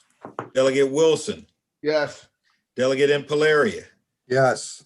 Delegate Brandt, Yes. Delegate Valderrama, Aye. Delegate Walker, Yes. Delegate Chi, No. Delegate Adams, Yes. Delegate Aarons is excused, Delegate Fennell, Yes. Delegate Charkoudian, No on the unfavorable. Delegate Howard, Aye on the unfavorable. Delegate Crosby, Aye. Delegate Watson. Yes. Motion carries. House Bill 1105. That's UI. Okay. So are we down to now the UIs?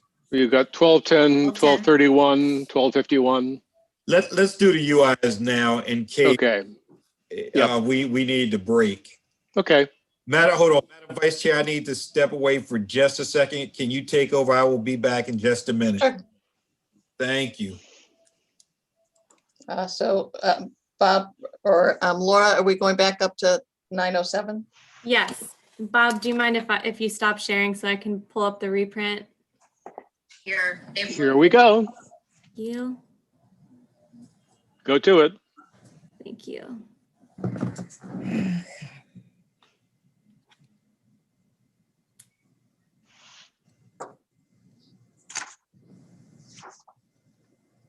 Can everyone see that? Yep. Yes. Okay. So there are a number of UI bills on the voting list for today. The first bill is House Bill 907. This is Delegate Carey's bill that requires the Maryland Department of Labor, in consultation with the Department of Legislative Services, to study and make recommendations regarding a number of items that sort of go to the longer term potential changes to the system. The reprint reflects an amendment that the subcommittee voted on, favorable with amendment on the bill overall. So the study would have to look at expanded eligibility for unemployment benefits for certain types of individuals. It would have to look at the costs and benefits of increasing the maximum weekly benefit amount, including costs and benefits of potentially indexing that amount. It would also have to look at the dependent allowance and the income disregard for part-time work, alternative approaches to the experience rating process, which would include looking at work sharing, employers who participate in work sharing and how that affects their experience rating.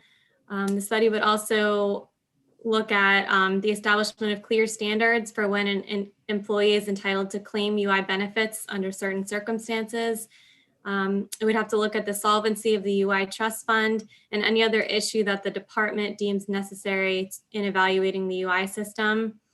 As part of the study, the department would have to report monthly to DLS and the Joint Oversight Committee on the progress of the study.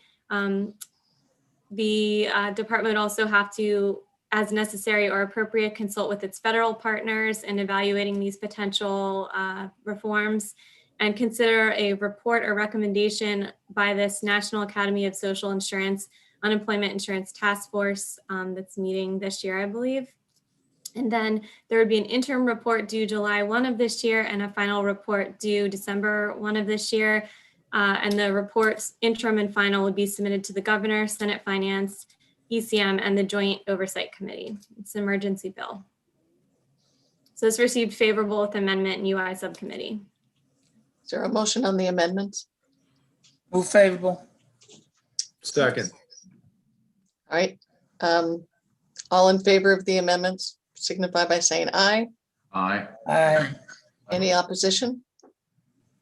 Move the bill as amended. Second. All right, discussion on the bill. I'm sorry, Delegate Motz. Thanks. I think it's just a quick question. I think it's for council. Considering all the things that are going on right now with unemployment, is the department able to conduct this study? Considering all the demands that they're not able to make right now. The department submitted a letter of information to the subcommittee, and in the letter, they said that they would need a contract with a third-party vendor to, I'm sorry, I'm hearing background noise. Can everyone mute who's not Delegate Mounts, please? Yeah. Both try to be That as is. transparent as we can when it comes to a lot of the issues that everyone has been facing. Sorry, I don't know who's talking. I don't know who's talking either. Both are I'll just doing talk louder. Let me try to mute and then you come back on. How about that? Okay. supposed to get All right. updates that was happening pretty consistent, and then it kind Okay, so thank you, Bob. So the department said that they would contract with a third party vendor to conduct the study, and that the cost of that contract and also the cost of doing some internal data mining would be about $180,000. So the department itself likely wouldn't be doing the study. Okay, thank you. But the cost of the study then is about $180,000 to $200,000. Yeah, I believe they said it would be $130,000 for the study, and then $50,000 to do some kind of data mining with their IT contractor. Okay, thank you.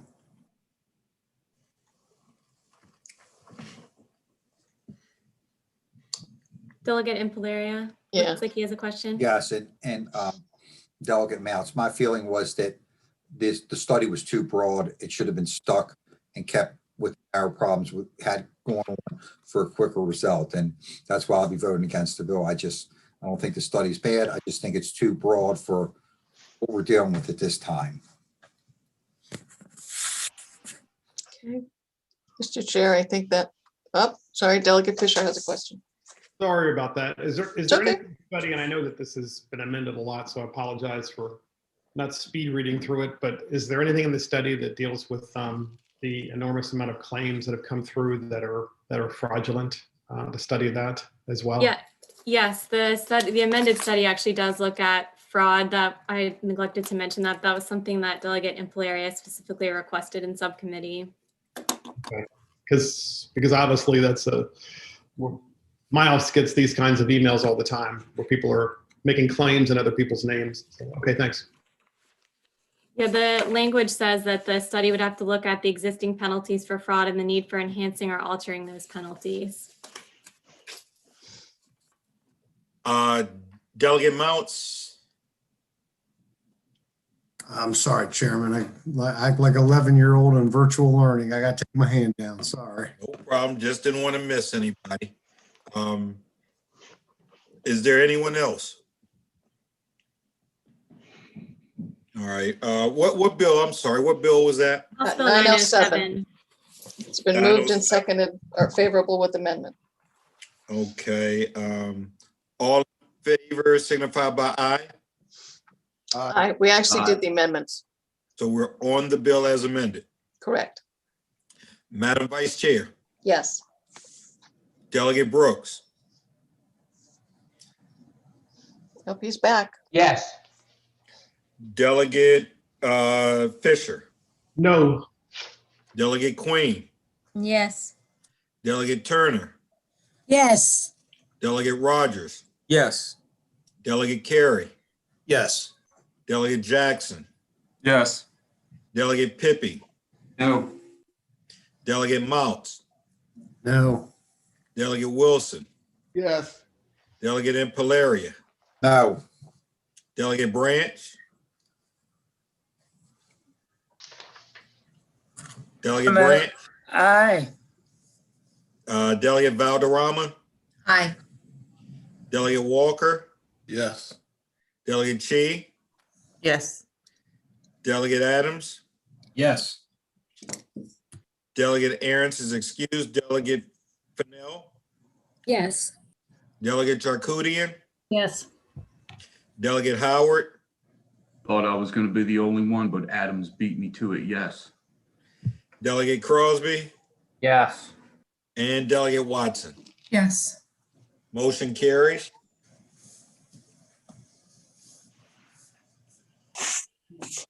It's okay if we move right along. Yep. Okay, next bill is House Bill 908. This is the Delegate Carey's bill dealing with payment plans. It came out of subcommittee favorable, but after consulting with the department, the decision was made to add a clarifying amendment for the Relief Act to the bill. So, which the subcommittee discussed in concept, but what this bill does is it enhances the payment plan requirements in state statute for the department. So currently the law says that when the state is in tax table F, which we are currently in, the department has to basically adopt regulations for that when we're in tax table F, they will work with employers to set up payment plans. The department is currently offering payment plans, but hasn't adopted the regulations. So this bill just directly requires the secretary when we are in table F to offer those same payment plans, and then more broadly requires the secretary to offer additional payment plan options that mutually serve the interests of the Division of Unemployment Insurance and individual employers, regardless of what tax table the state is in. And then just requires the department or the secretary to develop plans which are provide for additional flexibility when the state is in tax table F, which we're currently in. The amendment brings in language from the Relief Act. You'll remember this was the administration bill that is now in effect. And one of the provisions of the Relief Act authorized or required the Secretary of Labor to allow employers with fewer than 50 employees to defer their tax payments for quarters 1 through 3 of 2021 and authorize the Secretary to allow for those same employers to defer their payments in 2022. The language was drafted to basically the wrong provision of law. So it allowed for the deferral of reports, but not actually the deferral of the tax payments. So what this is doing is sort of making that clarifying change that the actual payments may be deferred, but not the reports, because the department says that it needs the reports from employers to be able to evaluate claims as they come in.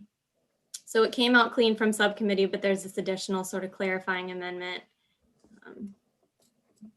right here. I'll move the amendments. Second. I have a question on the amendment. Second it. Delegate Wilson, then Delegate Fisher. As far as the deferring the payments, is there a penalty associated with that deferment? No penalty.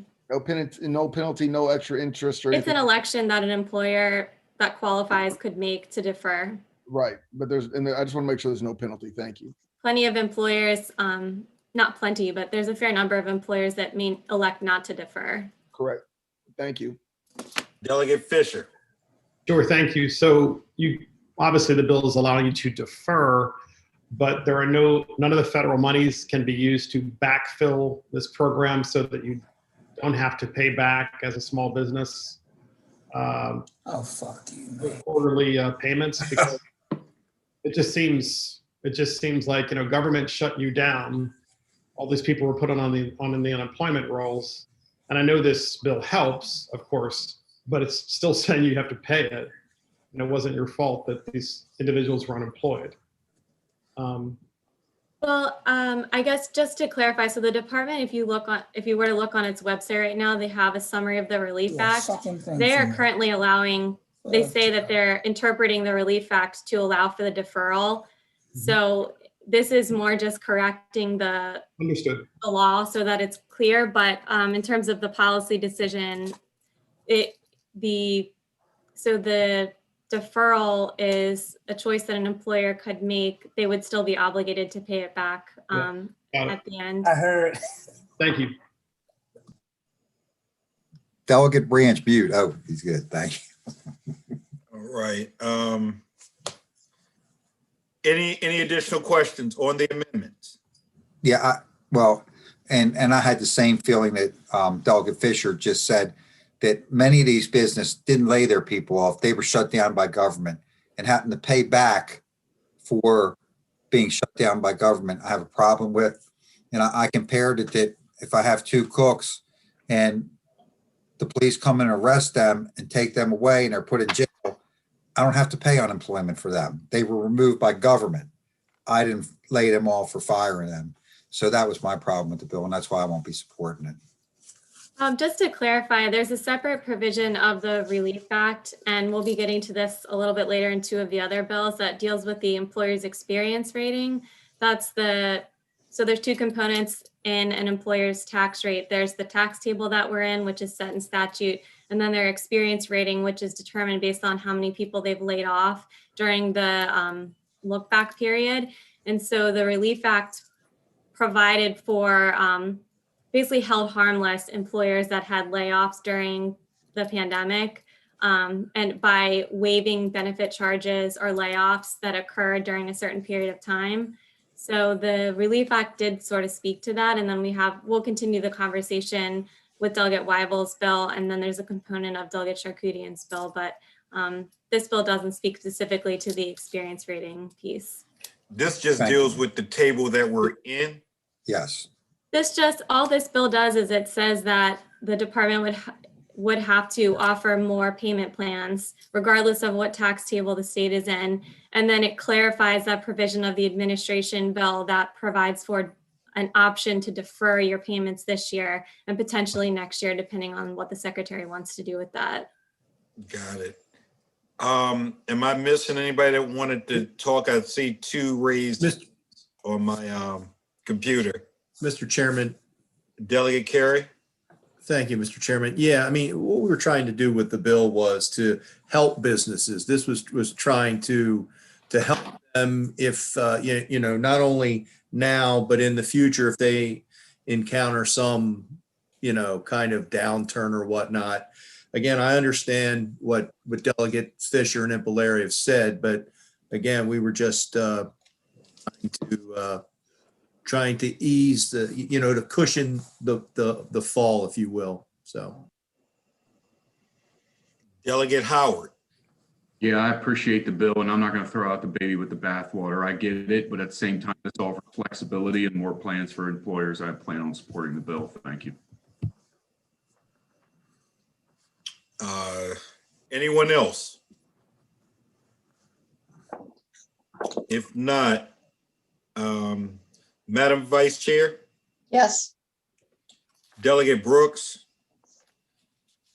Yes. Delegate Fisher? Yes. Delegate Queen? Yes. Delegate Turner? Yes. Delegate Rogers? Yes. Delegate Carey? Yes. Delegate Jackson? Yes. Delegate Pippy? Yes. Delegate Mounts? Yes. Delegate Wilson? Yes. Delegate Impelleri? No. Delegate Branch?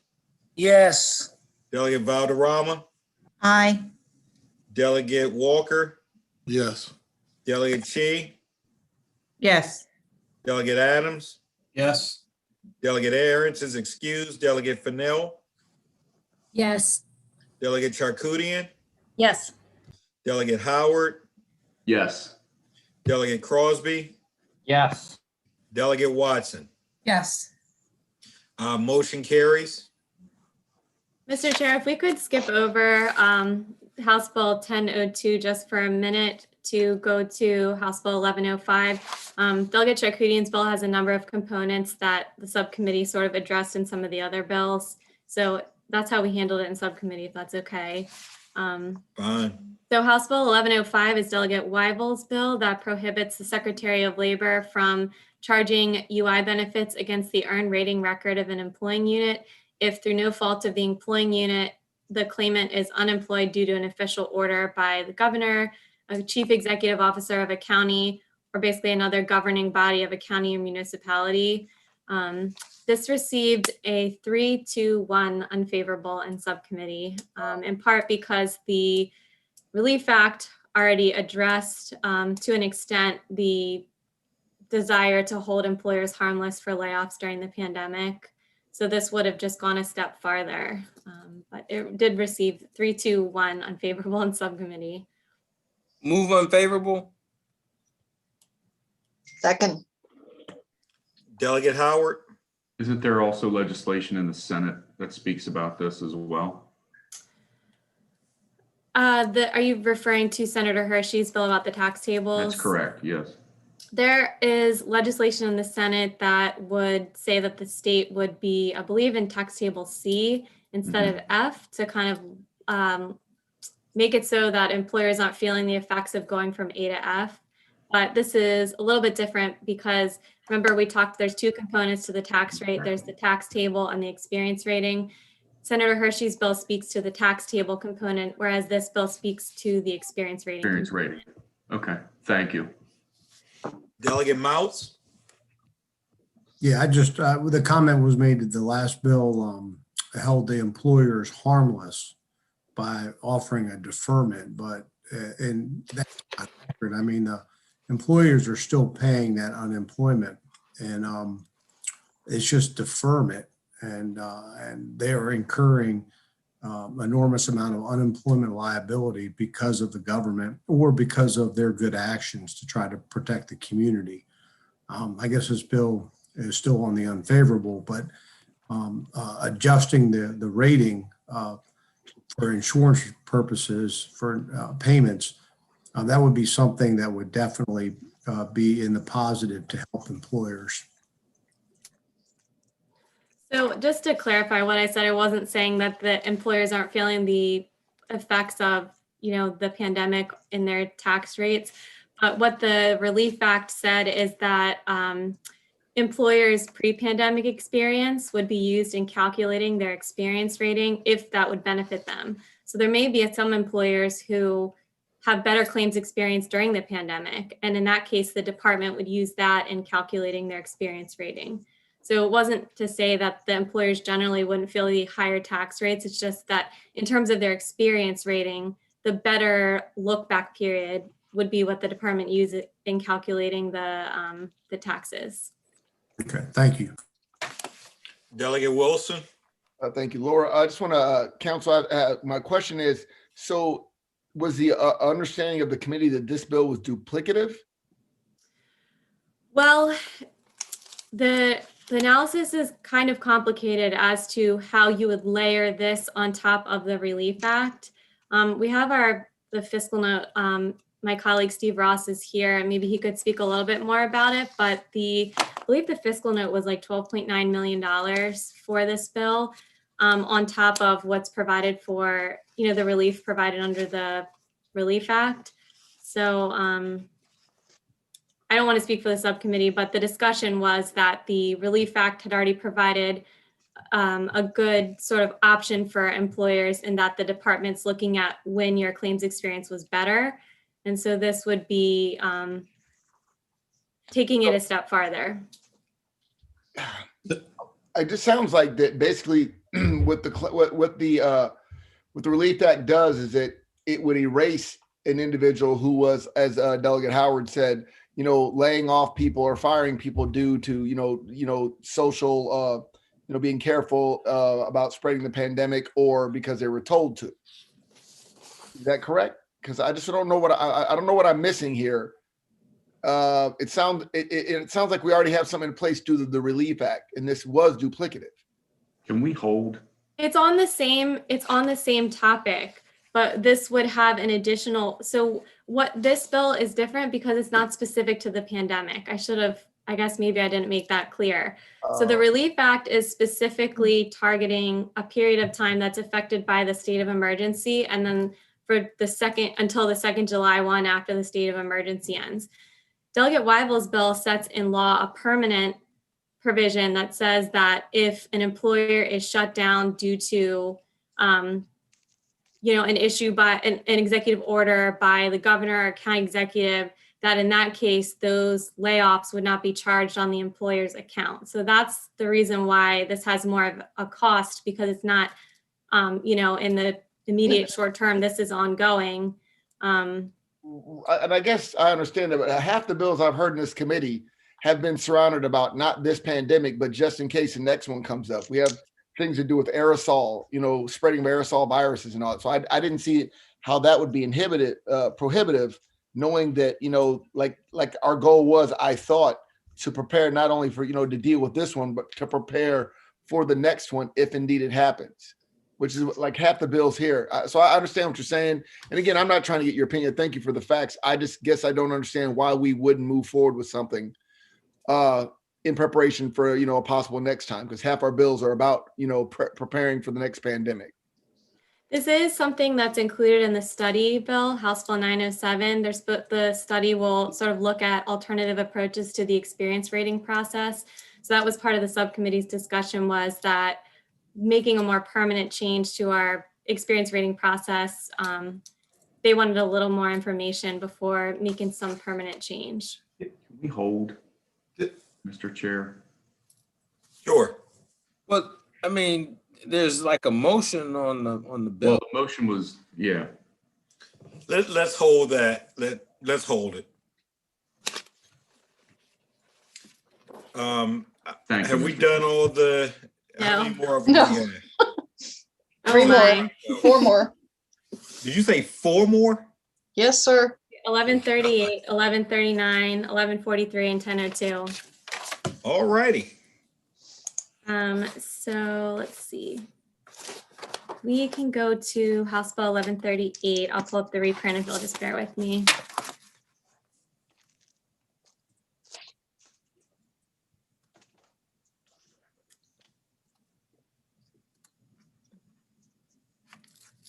Okay. So House Bill 1138 is Delegate Carey's bill about basically enhancing the reporting requirements on the Division of Unemployment Insurance when the state is in a disaster, and also establishing some permanent reporting requirements. So the subcommittee recommended favorable with amendment, and the reprint reflects the bill and its amended posture. If it's okay, I'll try to kind of point out the changes as they go, rather than just explaining the bill as introduced and explaining the bill as amended. So for brevity, as amended, the bill establishes, you can see on screen, permanent requirement that the department posts certain information on its website on a monthly and weekly basis. So initially that would have been submitted in reports to the General Assembly, but instead the monthly report would be just posted on the department's website. And it would basically include information on the trust fund, the number of claims filed, the number of claims pending adjudication, number of final determinations, and the number of claims processed by the department in the immediately preceding month. Once per week, the department would be required to post on its website information about open claims, claims pending adjudication, claims in which first payment has not been made within 21 days, claims closed, claims resolved by adjudication, claims in which the claimant encountered technological problems with the portal. And the department would be required to retain those weekly reports for 2 months, essentially, so that if someone wanted to gauge how the department's performing over a couple of week stretch of time, you could readily access that information on the department's website. The rest of the bill talks about requirements that would be in effect when a disaster determination is made. So the amendments change the trigger for a disaster determination. So with the amendment, a disaster exists if in the immediately preceding 4 weeks, the rate of insured unemployment not seasonally adjusted is at least 6%. This is based in part on the 6% rate that we have in another provision of state law about when we are triggered on for extended benefits purposes. But the period here is 4 weeks instead of the 12-week period that exists under the extended benefits statute. So the department would have to basically continuously monitor the system for a disaster to see if we are reaching that 6% for a 4-week period. When there is a disaster, the assistant secretary would have to initiate a disaster plan, and the disaster would remain in effect until the department is paying at least 87% of first payments within 21 days. The 87% figure is important because that's the main benchmark that the federal government uses when evaluating how state UI programs are performing. And so that would be when the requirements would trigger off. During the disaster itself, the department would have to submit a disaster report to the presiding officer, Senate Finance and ECM within 7 days after determining a disaster is going on and every 30 days thereafter. And the bill specifies what the report would have to include, basically information on the trust fund, the department's anticipated staffing needs, and then sort of additionally, the department would be exempt from procurement requirements for staffing so that it could more quickly hire staff as needed. And it would be required to hire the staff that the department feels is needed to meet the demand. And then during the disaster, the assistant secretary would oversee compliance with the requirements of this bill. It's an emergency bill. So this is the form in which the subcommittee recommended favorable with amendment. Move the amendments. Second. Mr. Chair, I just have a brief question about the staffing. Yes. So are these contracted positions? Are there are no benefits? How is that to be determined? Well, this bill doesn't specifically require, it just says that the department shall hire additional full-time or part-time staff who are state employees or contractual employees as needed to meet staffing needs to respond to the issues raised. So it's not specifically saying that the department has to hire a certain type of worker. But it wouldn't be done by a vendor. It wouldn't be done by a vendor. It would actually be employee and part-time or full-time. There's no vendor or contract. You understand? I believe the intent was to not specify the type of worker, just to say that the department essentially has to hire to meet the needs that it has. But by doing that, they're actually specifying that. So they're saying it wouldn't be done by contract. We wouldn't be filling this by a vendor. We would be doing it by hiring, i.e. an employee, be it temporary, part-time, or full-time.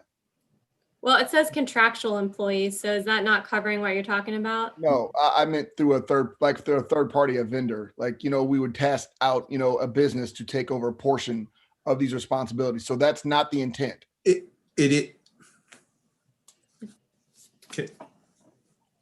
Mr. Chair, I think Delegate Carey wanted to chime in. Delegate Carey? I'm sorry, Mr. Chairman. I just don't know when I can jump in and when I can't. Yeah, Delegate Wilson, our intent was to give them the flexibility to hire whoever and whatever they need, because as you know, as we went through the pandemic, they could never hire enough people. So if, I guess from my standpoint, contractual could be a contractual employee, it could be a vendor, third party, whatever. So that was the idea. Well, the language does not allow for an RFP. From my understanding, it does not allow for an RFP to be sent out for, let's say, a company to bid on 15 employees like they do for the vaccine. Right now, we've got a security staff, and that's done by somebody different. We'll have to look at that, because if you go out, you can hire Kelly Services, for example, under this contractual. Yes, we've done. So Delegate Wilson, how would those workers be captured? Because I think the intent was not to be specific about a type of worker. So if contractual doesn't capture who you're talking about, how would that be worded? And that's all I'm trying to think through, guys. I didn't want to narrow it, and I was worried that contractual would prevent an RFP from going out to fill, 8 bodies or 15 bodies. I may be incorrect on that. I'm not trying to overthink it. I just didn't want to narrow it too much. That was my only question. Yeah. Thank you, Delegate, because I guess, we were thinking that we were trying to, like you are trying to expand it, give them the flexibility to do what they need to do in the crisis. That you're exactly right. That's the point of this, is to do that. And I'm not sure if the language precludes them from putting out an RFP to fill these positions or a certain number of positions. I mean, one thought I had was that you could just remove all the sort of descriptors. So it would just say hire additional staff. But then my concern would be someone would interpret that as a state employee if it just says hire staff. So maybe Madam Vice Chair has some information, because I'm not Madam sure. Vice Chair? Yeah, I'm here. I don't have any specific information. I'm just trying to think of a way to word it. Or state employees, contractual Can we employees, put or hired by a codified language vendor. in there or something? What'd you say? Couldn't we just put uncodified language in there that explicitly states what we're talking about? Our intent language? Or intent language? Yeah, or maybe I can look elsewhere to see. I mean, maybe if the bill just said who are state employees, contractual employees, or employed by a vendor, something like that. Yeah, that's fine. I think that would work though. Yeah. Whatever would work. The bottom line is to give them the flexibility to get the people on board Sure. that they can answer the phones and do what they need to do. Without a doubt. I Yeah. just didn't want to narrow it too much. I just sounded like it was missing something. Okay. So, Mr. Chair, do you want to move that as a voice amendment, the employed by a vendor? Or have someone, if you want to Yes. proceed with that? Yes. Or would it that's be, or fine. hired through a vendor? Yeah. Okay, yeah. With an external vendor. Be hired through a vendor. Contracted with an external vendor. Is that what you said? Right. A third party. Yeah. With- Third party vendor, yep. Yeah, that's fine. Oh, Okay. that makes sense. That way I don't have to write around it if this one. Thanks. Thank you. So I Steve. moved the voice amendment because I think we already did the other ones. Second. I'll second it. Yeah. All right, all in favor signify by aye. Aye. Opposed, nay. All right, that's all the amendments now, so on, Move the bill as amended. Second. Madam Vice Chair, Yes. Delegate Brooks, Yes. Delegate Fisher, And I don't see him anymore. is Delegate Fisher not there? All right, Don't think Delegate so. Fisher is excused. Delegate Queen, Yes. Delegate Turner, Yes. Delegate Rogers, Yes. Delegate Carey, Yes. Delegate Jackson, Yes. Delegate Pippy, Yes. Delegate Mouts, Yes. Delegate Wilson, Yes. Delegate Impalaria, Yes. Delegate Branch, Yes. Delegate Valderrama, Aye. Delegate Walker, Yes. Delegate Chi, Yes. Delegate Adams, Yes. Delegate Aaron's is excused, Delegate Fennell, Yes. Delegate Charkoudian, Yes. Delegate Howard, Yes. Delegate Crosby is excused, and Delegate Watson is excused. I'm back and I'm a yes. Delegate Watson's a yes. All right, motion carries. All right, Mr. Chair, is it okay if I move on? Yes. Okay, the next bill we'll take up is House Bill 1139. This is Delegate Carey's bill that increases the income disregard. So the UI law has a provision that essentially says that any dollar that a claimant earns over $50 begins to reduce the claimant's unemployment benefits. So if someone makes $100, that extra $50 is taken out of their unemployment benefits. So what the bill as introduced would do is increase that amount to $300. So any dollar earned over $300 would be reduced, would be taken out of the claimant's unemployment benefits.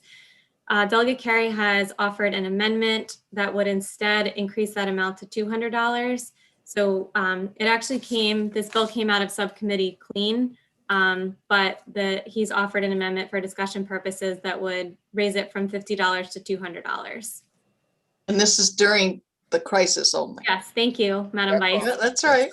This is during the state of emergency related to COVID. So it would go back to $50 after the end of the state of emergency. So I moved the amendment. Second. Any questions? If not, all in favor signify by aye. Aye. Opposed, nay. On the bill as amended, Move favorable. Second. moved and seconded for favorable as amended.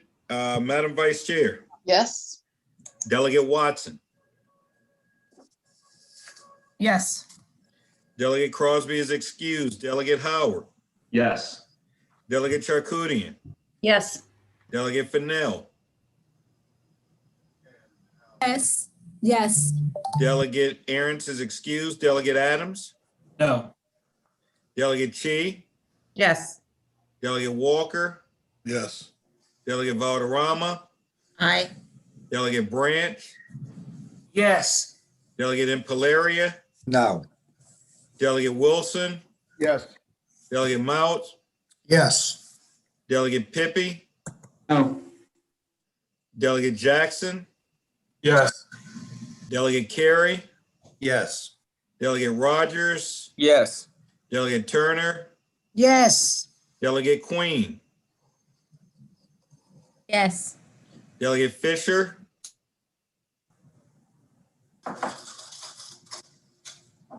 Is Delegate Fisher there? He's not here.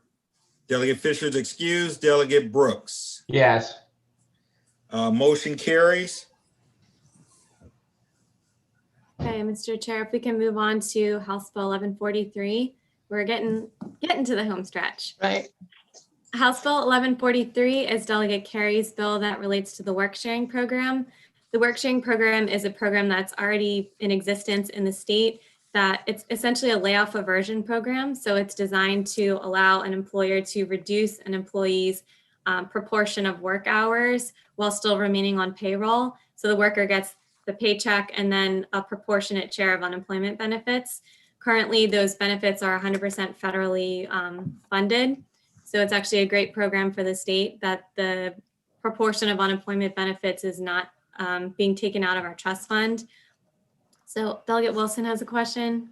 I'm just going to ask the same one. Is this for the pandemic or is this temporary or permanent? So I guess, can you let me walk through what the bill does? And because some of the provisions are specific to the pandemic, most of them just make permanent changes to the program. But let me just walk through, and then if you still aren't clear, if you wouldn't mind asking it again. I'm sure I can follow along. Okay. So as introduced, the bill would have added 2 groups of individuals to the type of employees that is eligible to participate in the program. As introduced, it would have added paid interns or apprentices, as well as individuals who are rehired by an affected unit following a temporary closure during the pandemic. The amendments that the subcommittee adopted, which are on the screen, essentially bring into the bill recommendations from the department. The department believed there would be a conformity problem with federal law by including paid interns or apprentices in our state law. And the department also suggested that currently the federal government is allowing the state to have employees who are rehired participate in the program, but that flexibility with the federal law may not be forever. So this is specific to the pandemic. The bill also, let's see, did I miss anything here? Sorry, let me scroll down. The bill as introduced included a 4% participation goal for employers in the state. The department said that it believed a static participation rate didn't serve the purpose of the program, which is to help employers in times of economic downturn. So the subcommittee removed the participation goal. The department also said the bill includes a provision that would shorten the timeframe for returning applications or approving applications from 15 days to 10 days. The department said that they wanted to clarify that they would have to turn around a complete application within 10 days of receipt. The bill also increases the proportion of work hours which may be reduced in order for an employee to be eligible. Current law lets an employer reduce the hours of a worker from 20% to 50%. The maximum sort of range allowed under federal law is 10 to 60%. So this sort of brings the state in line with what's allowed under federal law. Let's see. We're getting there. The bill also requires the department to send a notice to send all employers a notice within 30 days after the bill takes effect to let them know about the program and their eligibility potentially to participate. The bill also requires the department to contract with a marketing firm to utilize funding from various sources to sort of let employers know about this program. I know some of you have already heard some of the commercials that are on TV and on the radio, but the administration bill, the Relief Act, included $1 million for marketing the Workshare program. So this bill just says that the department can use those funds as well as funds from the federal government or any other source to market the program. And I think that is everything in this bill. Yep, that's everything. So this bill received a favorable with amendment report from subcommittee. Right. On the amendment, is there a motion? So moved. Second. All in favor signify by aye. Aye. Aye. Opposed, nay. Motion carries. On the bill as amended. Second. Moved and seconded. Madam Vice Chair, Yes. Delegate Brooks, Aye. Delegate Fisher is excused. Delegate Queen, Yes. Delegate Turner, Aye. Delegate Rogers, Yes. Delegate Carey, Yes. Delegate Jackson, Yes. Delegate Pippy, Yes. Delegate Mouts, Yes. Delegate Wilson, Yes. Delegate Impalaria, No. Delegate Branch, Yes. Delegate Valderrama, Aye. Delegate Walker,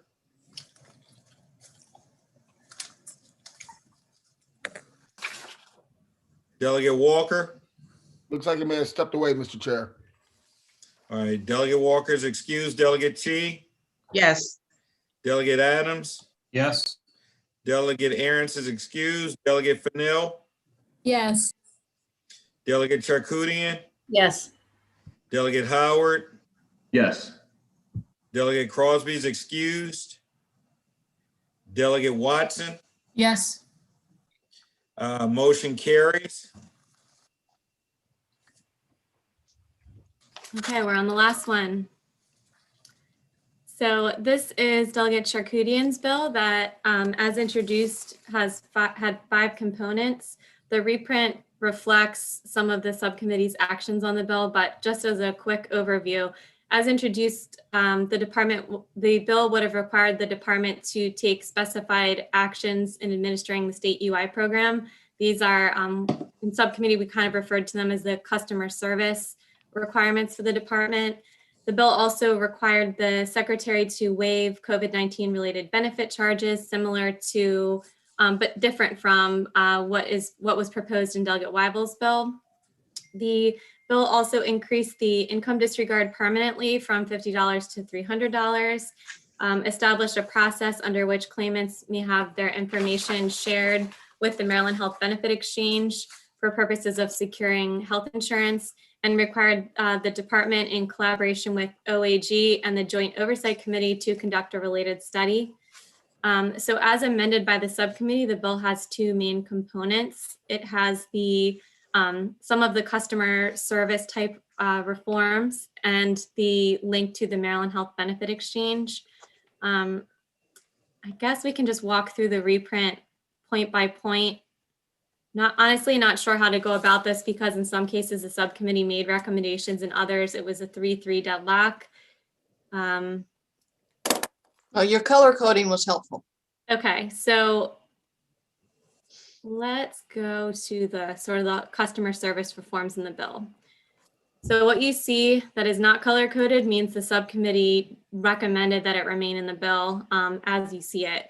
So in terms of customer service reforms, the department would need to essentially secure greater access, accommodations, et cetera, for individuals with disabilities or individuals who speak other languages. That's what this item number 1 is. The department would also have to conspicuously provide claimants with the option to select paper-based notices. The subcommittee recommended striking these items from the bill. So they recommended removing, these are essentially recommendations relating to the call center that the department maintains. So they recommended, do you want me to walk through those point by point, Mr. Chair? Just unless someone needs it. No. Not Okay. needed. No. Okay, so 2 through 6, the subcommittee recommended removing. They've recommended keeping in some amendment language about procedures that require an individual who's filed an initial claim for benefits to be provided with a status update by department staff or contractors through telephone or email at least once every 3 weeks until their initial claim is paid or denied, whichever occurs first. They recommended that on or before July 1st of this year, the department, and each July 1 thereafter, the department would have to contract with an external customer service quality evaluation vendor to look at various metrics, performance metrics, such as like how clearly they're communicating with the public, the achievement of customer service standards, and any of the customer service metrics that the department, that's a typo, or the vendor agree are important. The subcommittee, moving on to item 4, recommended leaving in the language that requires the department to ensure that an application explicitly and conveniently provides applicants with the ability to select an option for payment. Currently, the department pays everyone by debit card. The department is transitioning to paper check and direct deposit. So that change is happening in the short term, but this requires there to be a choice provided to the claimant upfront as to how the claimant would like to be paid. What's in green here was discussed by the subcommittee, but they ultimately didn't vote. They asked me to get some information from the department about what the department was currently doing. So in item 5, this is basically, I call it the pizza tracker. So this requires the department to establish processes and procedures to enable an applicant to track the status of a claim, including the anticipated timeline for when the claim might be resolved. And then the 6th item is ensuring that overpayment notices sent to a claimant includes information regarding the cause of overpayment and the period during which the overpayment occurred. The sponsor and I have been talking offline about some additional language that she may want included in this provision of the bill. I don't know if you want to recognize the sponsor, Mr. Chair, to talk a little bit about that. Sure. Recognizing this. Thank you, Mr. Chair. Yeah, I think there just may have been some confusion in drafting. But what council and I found based on the conversation that happened is that there's a section, sorry, the best place to put this is section 8809. And basically it has to do with the fact you all may have heard from your constituents. People get overpayment notices that say you owe $5,000 for this 3-month period. If you think the original determination was wrong, you have 15 days from that original determination to appeal it. You've already missed that. And it doesn't say what the original determination was. And so there's people who are saying they're getting these notices with no background of where it came from. So what we did is we found this section 8809 where it appears the section, it is the section in the code related to overpayment notices. And so the idea is to add to that section that the overpayment notice has to explicitly state the factual basis for the redetermination that led to the overpayment. And then that people have to have 30 days from that notice to appeal that original issue, which that may be the first time they're hearing about it is when they get that overpayment notice. So it's essentially the same as what's here. It's just that we think it goes in the right place in code. And I was hoping if we're going to move this tonight, if that's possible, that because council has that information, that maybe we could do it by voice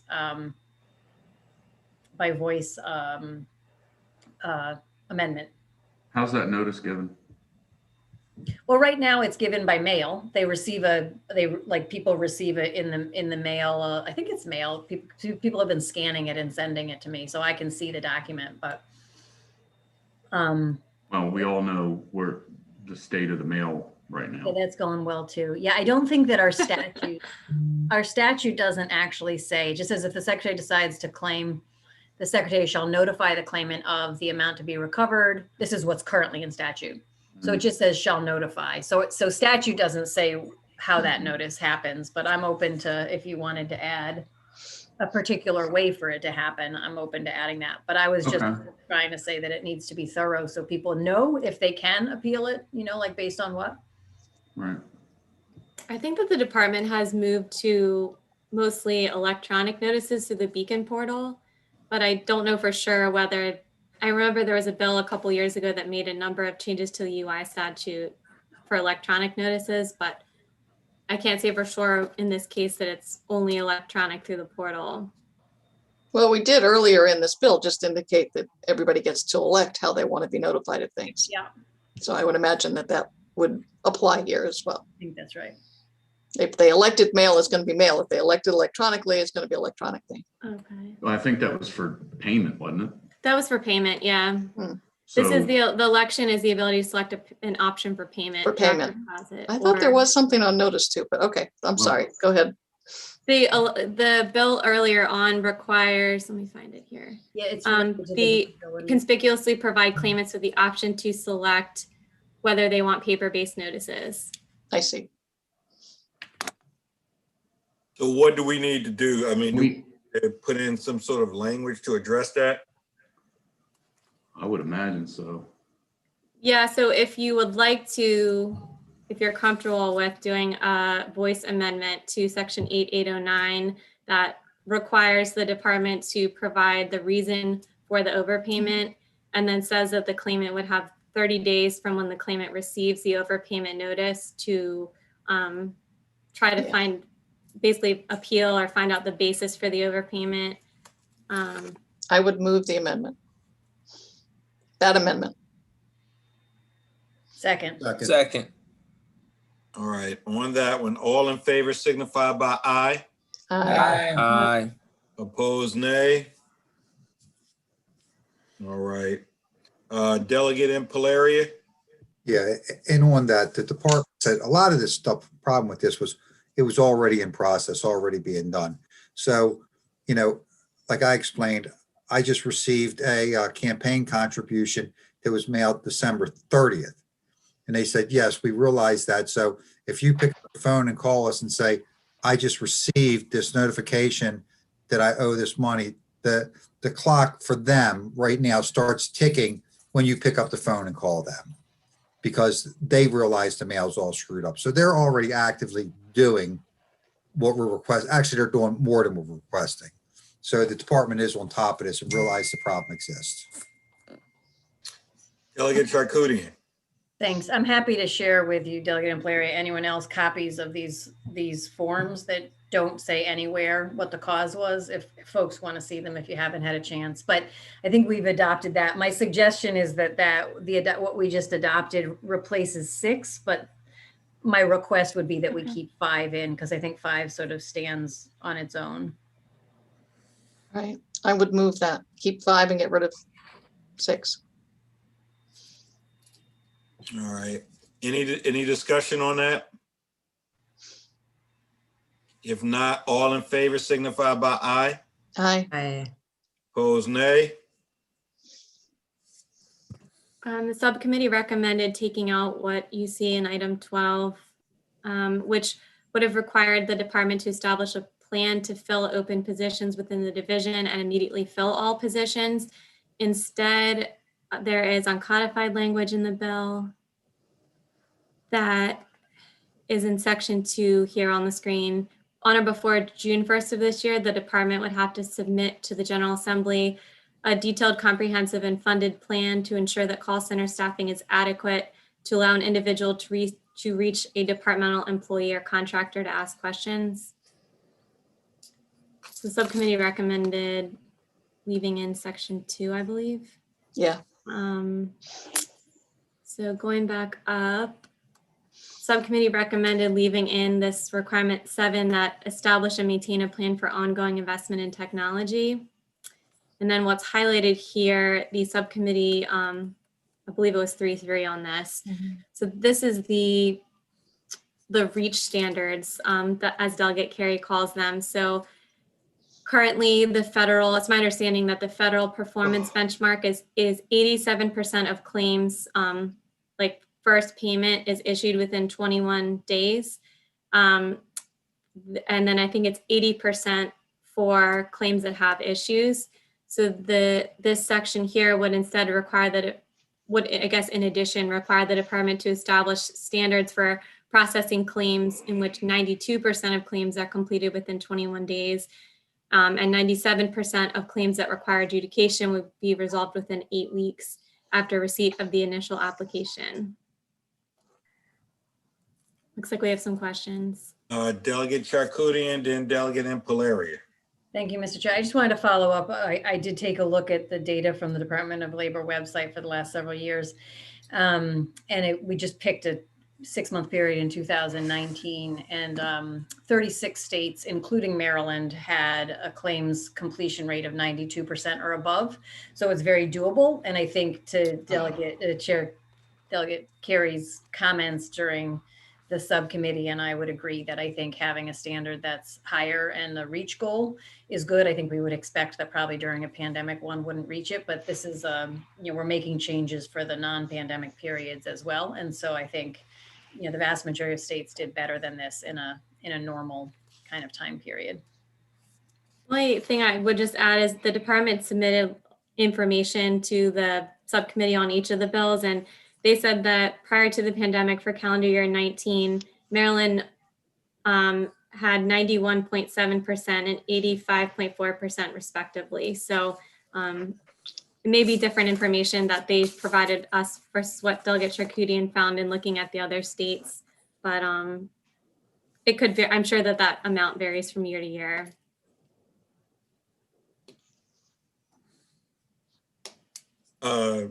Delegate Impalaria. Yeah, and this issue was brought up with the agency, and they said, they could hit those numbers. They're just going to have a whole lot more fraud. That the fraud right now is overwhelming. That things have to be slowed down to try to catch the fraud. That they've never seen experts at committing fraud the way they are doing right now during the pandemic. So they did agree that they are very capable of hitting this number. But if they do hit this number, the rate of fraud will go through the roof. And that by holding it back to the number it was at, they have a better chance of holding back on the fraud. So we can go for a high number and have higher fraud, or we can go with the number that's always been there and give them the opportunity to stop the fraud. That was the two feelings on it. That's why, it wasn't voted unanimously, because we agreed with the department, and fraud is a major problem. If I may, if I'm remembering correctly, and I may not be, I thought that the department's response was that they have to meet the benchmark and has to be timely and accurate. And that I think their point was less about fraud on this particular point, but more about overpayment, the potential that they may process claims more quickly and accidentally pay people more than they should be paid. I suppose that's related to fraud, but the assistant secretary was specifically talking about the potential for, I guess, erroneous overpayments. Well, they don't like saying fraud right off. Overpayment, yes, it's a type of fraud. They're paying too much. Those people they should be reporting it back. What they're saying is, under the existing numbers, they're going to have the ability to do a better job of protecting the taxpayers' money, the business owners' money, and make sure it's paid out properly. Under the higher numbers, they're going to have a problem. They're going to pay out more money, whether that money is through fraud or their own mistakes. Every fraud payment they make is their own mistake because they didn't catch it. Even though someone's trying to commit it, they're supposed to catch it. So whether it's an overpayment to someone or a fraud payment to someone, it's because they're being rushed, and that was why they didn't want that higher number. Delegate Rogers. Thank you, Mr. Chair. I tend to remember exactly what council said. What my good friend and colleague from Harford County is saying. I don't recollect that discussion about fraud. I do remember the assistant secretary talking about, processing with respect to timeliness and and correctness of the payments, but that whole fraud language was never mentioned during that point of the discussion. So again, I think council is accurate. Delegate Wilson. Thank you, Mr. Chair. Council, or if anybody can ask this question, because I've heard this fraud issue brought up a multitude of times. Have they provided any evidence or empirical data around fraud? And to be clear, there is a difference between negligence, internal negligence, and fraud, because I'm sure this is something that will come up on the House floor whenever we decide to debate this bill. Are there any numbers that they have provided? Since this fraud is so overwhelming, they've got to have some numbers. And if so, have they provided them? And if not, why not? Council, do you know? When you say data, you mean like how many fraudulent claims they've flagged, like the amount of money? The dollar amount, basically this is this huge amount. So what percentage of these claims are fraudulent? And again, fraudulent is not when they make a mistake. Fraudulent is willful intent. There is a true definition of fraud, and it's not a mistake. And a lot of times people don't catch it until somebody tells them, hey, by the way, we paid you too much. Do they have those numbers? Because I don't want to deal with this tomorrow or whenever we deal with it on the floor, if we can just diminish this nonsense right now. Looks like my colleague from Fiscal Notes, Steve Ross, has his hand raised, Mr. Chair. Is it okay if he responds? Yep. Steve? Yep, thank you. I just wanted to mention, I was talking to our budget analyst a couple of weeks back at BPW. Department of Labor testified about its claims in January. I'm just quoting from my budget analyst here. 65% of all UI claims filed since January, this was in mid-February, 65% of all UI claims were flagged for fraud, and of those, 87% have been found fraudulent. So they had a massive influx at the beginning of the year in terms of relative cases creating fraud. That's my only data point that I currently have, but I wanted to share. Yes, I was going to say, has that been updated? That was at the beginning of this year or this fiscal year? That was as of February 24th. So it was this calendar year. 65% of all claims were considered fraudulent. They were flagged for fraud is the term I'm currently reading from my screen. That's my testimony of DPW. 85% of that 65 were found to be fraudulent. Yeah, so the flagging caught a lot of fraud, basically, like the flagging subsequent to that. Yes, it was, they were having. Well, I apologize. And I was totally unaware of that. That is a massive amount. Thank you. Delegate Watson. Yeah, I would just add to that, there's other ways, just as was said, that fraud can be flagged that doesn't necessarily correlate directly to the amount of time that we're taking to process the claims. And it is important that we set standards. And this seems to me to be a pretty minimum standard to try to get 90% or so of the claims processed in 21 days, and most of them adjudicated within 8 weeks. That doesn't seem to be a big stretch in terms of setting standards.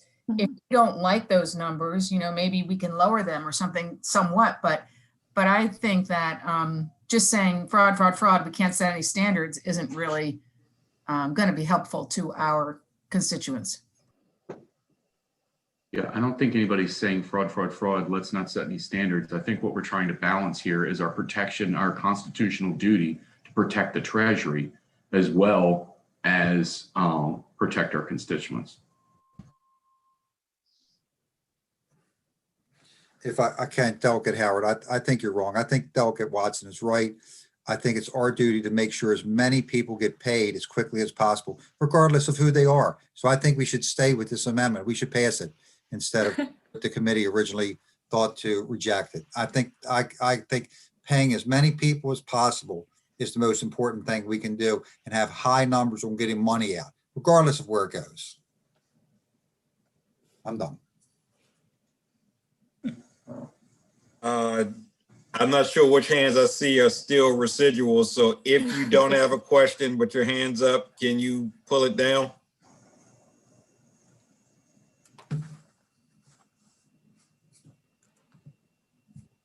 Delegate Rogers. Thank you, Mr. Chair. I'd like to move this section favorable. Second. Been moved and seconded for a favorable? All in favor signify by aye. Aye. All those opposed, nay. No. Nay.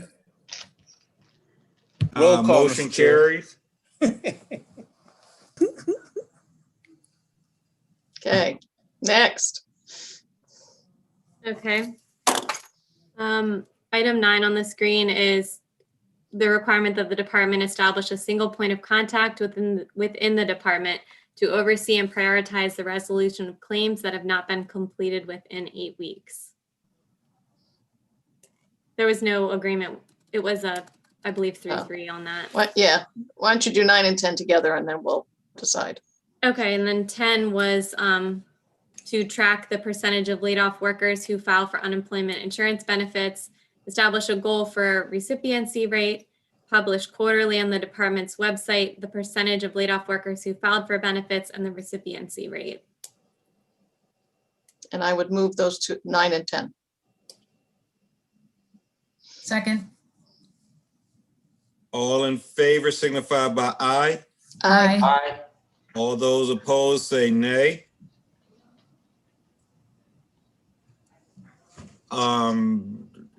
Next section. Motion carried. The next section of the bill talks about the information sharing between the UI system and the health benefit exchange. So the subcommittee agreed to keep that in the bill as introduced. So basically the UI application would include a checkbox essentially where a claimant could check that they would consent to have their information shared with the health benefit exchange. So they could be notified of any eligibility for free or low cost health insurance. And the department would cooperate with the health benefit exchange, Department of Health to claim any federal funding needed to help establish that program. And there would need to be an MOU with the health benefit exchange and the Department of Health and the Department of Labor to enable that system to operate in a way that sort of conforms with federal requirements. The amendment language here was not agreed to by subcommittee. That sort of expands the, let's see.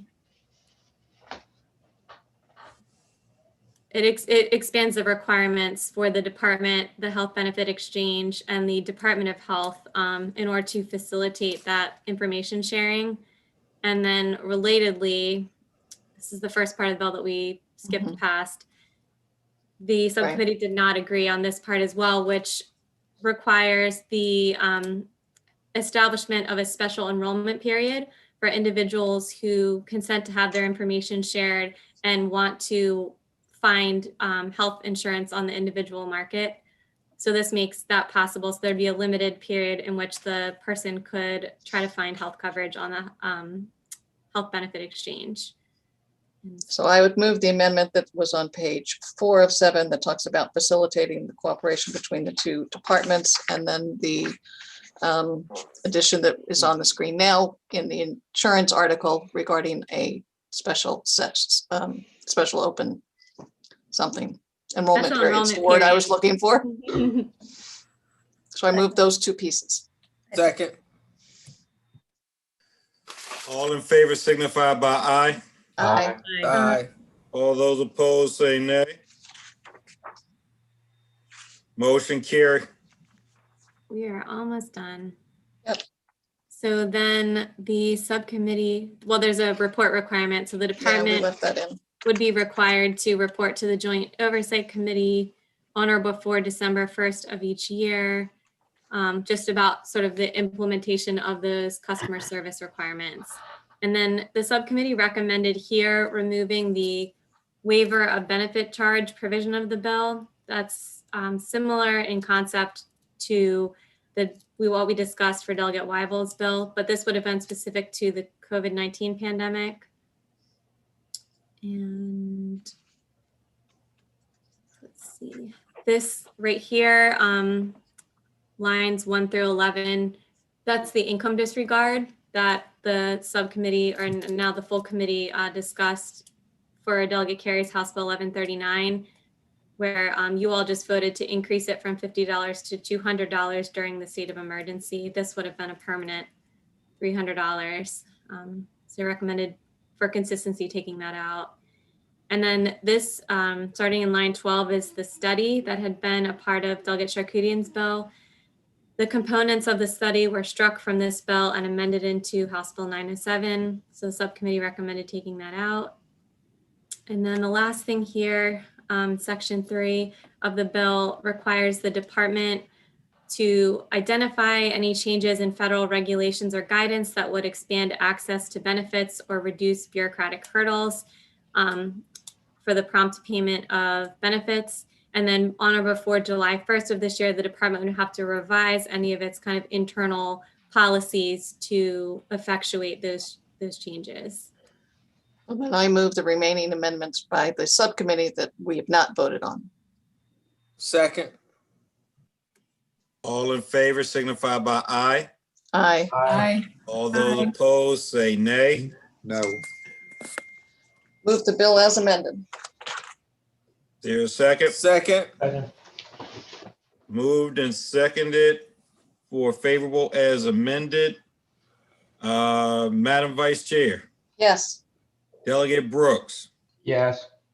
Delegate Fisher is excused. Delegate Queen, Yes. Delegate Turner, Yes. Delegate Rogers, Yes.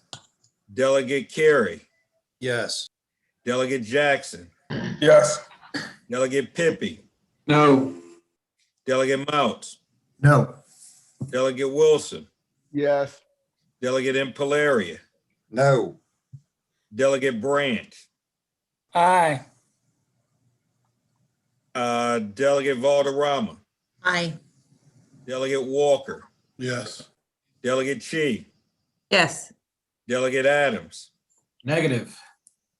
Delegate Aaron's is excused, Delegate Fennell, Yes. Delegate Charkoudian, Yes. Delegate Howard, No. and Delegate Crosby is excused. Watson? Yes. Delegate Watson, Yes. motion carries.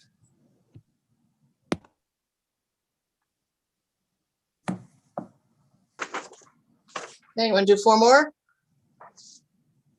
Is that how many more we have? We do. And then there's the withdrawn at the end, but there's 4 more. Some are easy. You know what? Let me go to, what is it, 10, 12? 12, 10. Is that the one? That's the speaker's bill. Is that what you're looking for? Yeah. That's the one. All right, 1210. That's next anyway. Okay, House Bill 1210 from the Speaker requires a business in the state to demonstrate either diversity in its board or executive leadership or support for underrepresented communities in its mission to qualify for state capital grants, tax credits, or contracts totaling at least $1 million per fiscal year. The bill also requires the Department of Commerce and the Governor's Office of Small, Minority, and Women Business Affairs to develop a state equity scorecard that compiles diversity data relating to corporate boards, leadership and missions. Additionally, the bill requires a person that must submit an annual report to the State Department of Assessments and Taxation to submit related data, diversity data. There are some clarifying amendments that provide that the bill does not apply to a sole proprietor, adds a definition for state contract, and provides that it is the intent of the General Assembly that the state benefit be calculated in a certain manner. So it doesn't apply to the state? I'm sorry? I'm sorry, you said it doesn't apply to state contracts? No, it does apply to state contracts. It just adds a definition for what is a state contract. Move favorable. Oh my God. Is there a second? Second. I thought I heard it wrong. Any discussion? No, I have one question, and I Yes. don't know, whatever. The word scorecard bothers me on page 3, line 4. It says develop, maintain, and post publicly a state equity scorecard. that compiles diversity data for each entity on. I don't mind compiling the data. I'm not really sure what they mean by scorecard.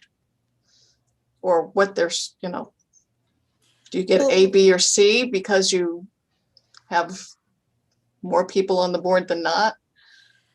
That is not specified in the bill. It does say that the Department of Commerce will adopt regulations to carry out the section, including directives for state agencies and entities to comply with the requirements of the section, but it doesn't say, you know, if those regulations might include ranking, but there is nothing in the law that, or in the bill that says. I don't want to hold it up, but that sort of stuff. Like I said, I don't know if we can change it. So it just says it's compiling it. Or if we think it's going to screw the bill up, then I would withdraw my question. But Well, there will be regs developed, right? So that's left to them. You know, we don't have to worry about that part. The scorecard was put in, like I said, that they're going to just a ranking system when they are going. An additional thing besides right now, it's just lowest bid. And they're trying to get something else involved to ensure that we have representation as well as we can on the boards for, and again, it's anything over $1 million aggregate or in million in benefit. So it's pretty much, it leaves it up to them, but it doesn't, you know, it's an additional factor right now versus just the lowest bid kind of thing. Just to kind of, you know, help develop some diversity. Like I said, it's very similar to the bill I put in. Okay. And like I said, I certainly support the goal and the intent. I just didn't quite understand what it is we were scoring or how it would end up. And But it's not that's even going to show the weight. Again, it really almost is pro forma as far as that goes, because it doesn't even tell us how much weight you give a company who has zero diversity, or, you know, it's just, but allows us at least a direction. okay. All right. Well, then I withdraw my questions and would move favorable for the sake of whatever. Second. Oh, I'm sorry. Delegate Empleri already did. I apologize. Delegate Howard. We're going to make sure that we publish all of this scorecard information correct publicly for public consumption. Yes, they must post publicly. They must post it all publicly, including the matrices by which the score is developed. Correct. I'm sure, yes. Okay, great. Anyone else? If not, Madam Vice Chair, Yes. Delegate Watson, Yes. This is amended, yes. yes. Yes. Delegate Crosby's excused. Delegate Howard, No. Delegate Charkoudian, Yes. Delegate Fennell, Yes. Delegate Aarons is excused. Delegate Adams, No. Delegate Chi, Yes. Delegate Walker, Yes. Delegate Valderrama, Aye. Delegate Branch, Aye. Delegate Impalaria, No. Delegate Wilson, Yep. Delegate Mouts, No. Delegate Pippy, Respectfully, no. Delegate Jackson, Yes. Delegate Carey, Yes. Delegate Rogers, Yes. Delegate Turner, Yes. Delegate Queen, Yes. Delegate Fisher is excused. Delegate Brooks, Yes. motion carries.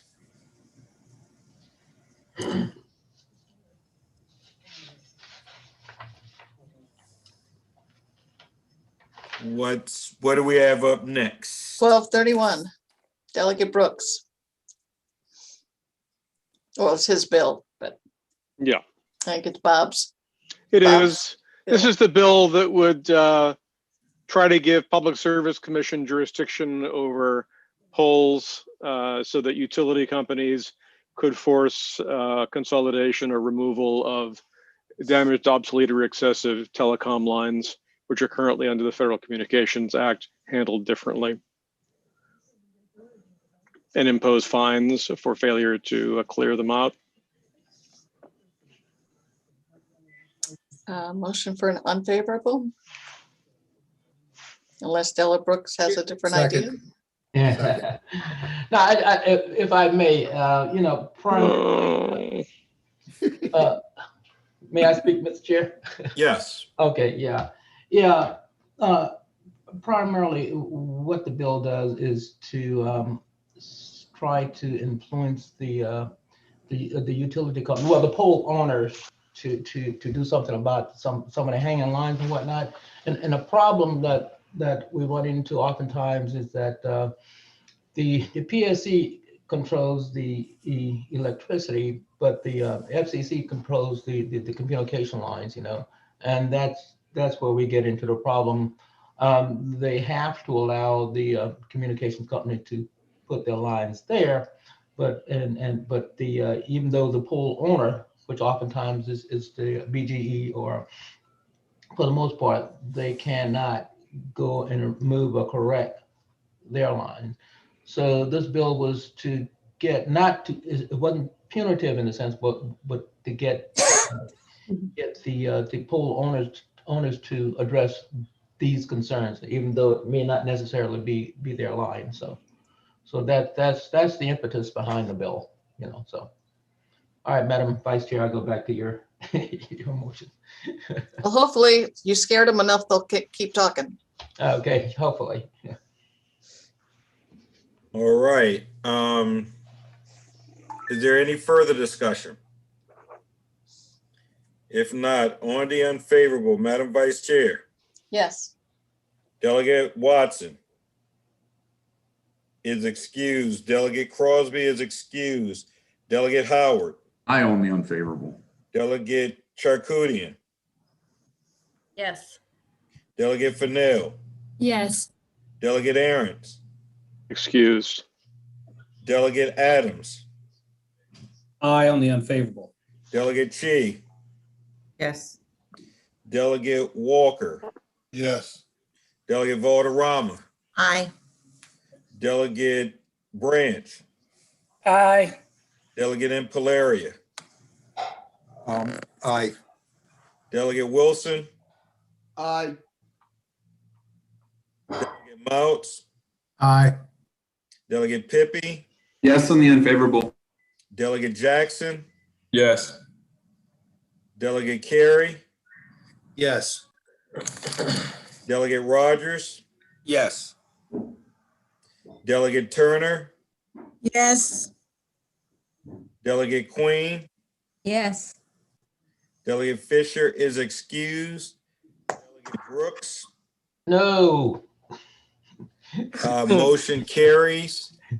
1251. What's that? What are the last bills we have? Delegate Washington's motor vehicle insurance rate filings, trade secrets, and then the unfavorable, then the withdrawns. All right, Oh, let's and do we have delegate. apprentice barbers. Oh, that's right. Sorry. Do we have any voting for tomorrow's schedule? No. All right, let's do those two. We'll save the withdrawals for the next voting session, but we'll do these last two. Okay. 1251, Delegate Washington would like to, this is the one that has the no use of territorial rating. Also would, for motor vehicle, also would repeal the prohibition, the protections for trade secret filings for all models, not just auto insurance. He did actually have an amendment that would strike provisions requiring them to lower rates during a state of emergency, since we have a competitive rating system where they don't actually do that.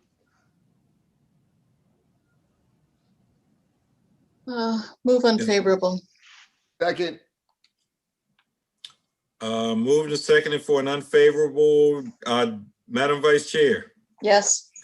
Delegate Brooks. Yes. Delegate Fisher's excused. Delegate Queen. Yes. Delegate Turner. Yes. Delegate Rogers. Yes. Delegate Carey. Yes. Delegate Jackson. Yes. Delegate Pippy. Yes on the unfavorable. Delegate Mouts. Yes. Delegate Wilson. Yes on the unfavorable. Delegate Impalaria. Yes on the unfavorable. Delegate Branch. Aye. Delegate Valderrama, Aye. Delegate Yeah. Walker, Yeah. Delegate Chi, Yes. Delegate Adams, Yes. Delegate Aaron's is excused, Delegate Fennell, Yes. Delegate Charkoudian, No. Delegate Howard, Yes. Delegate Crosby's excused, Delegate Watson's excused. Mm-hmm. Okay. The last bill is 1317. You want me to go, Mr. Chair? Please. We've got the heavy hitter here. This is the bill that authorizes a master barber to supervise up to 3 apprentice barbers instead of 1 and repeals Is that the bill we did last year? Yes. All right, let's try to do it again this year. Move favorable. Second. Moved and seconded for favorable? Madam Vice Chair, Yes. Delegate Brooks, Aye. Delegate Fisher's excused, Delegate Queen, Yes. Delegate Turner, Yes. Delegate Rogers, Yes. Delegate Carey, Yes. Delegate Jackson, Yes. Delegate Pippy, Yes. Delegate Mount, Yes. Delegate Wilson, Yes. Delegate Impalaria, Yes. Yes. Delegate Branch, Yep. Delegate Valderrama, Aye. Delegate Walker, Yes. Delegate Chi, Yes. Delegate Adams, Yes. Delegate Aaron's, Excused. excused, Delegate Fennell, Yes. Delegate Charkoudian, Yes. Delegate Howard, Yes. and Delegates Crosby and Watson are both excused. That's the voting list today. It's not often we have 3-hour voting lists. But thank you all very much. We got a lot done. I would request, because I'm going to have to break some of this up. We simply aren't going to be able to take it all at once. So specifically on the prevailing wage bill, I wanted to request a committee's position to hold that a couple of days before we send it out beyond the rules required. It will go out, but just I need a couple of extra days to space some of this stuff out. Sure. So moved. Second. Thank you. All right, there. What subcommittees we have meeting tomorrow? None tomorrow, I think. We have a couple of bills. Oh, yeah, tomorrow, that's what it is. Tomorrow we have a couple of bill hearings, but after that, the rest of the week, we do not have bill hearings, so there'll be subcommittee meetings. Madam Vice Chair, I have a meeting. So in caucus, can you do the report for the committee, please? Sure. And with that, guys, thank you all very much. I appreciate your time. Like I said, I know this was a late evening, but we got a lot done and that'll help out. We got a long week this week and next on the floor. Likely a couple of double sessions this week, very likely a couple of double sessions this week. So prepare for that. Take care and have a good evening. Thanks. You too. You too. Thank you. Bye-bye.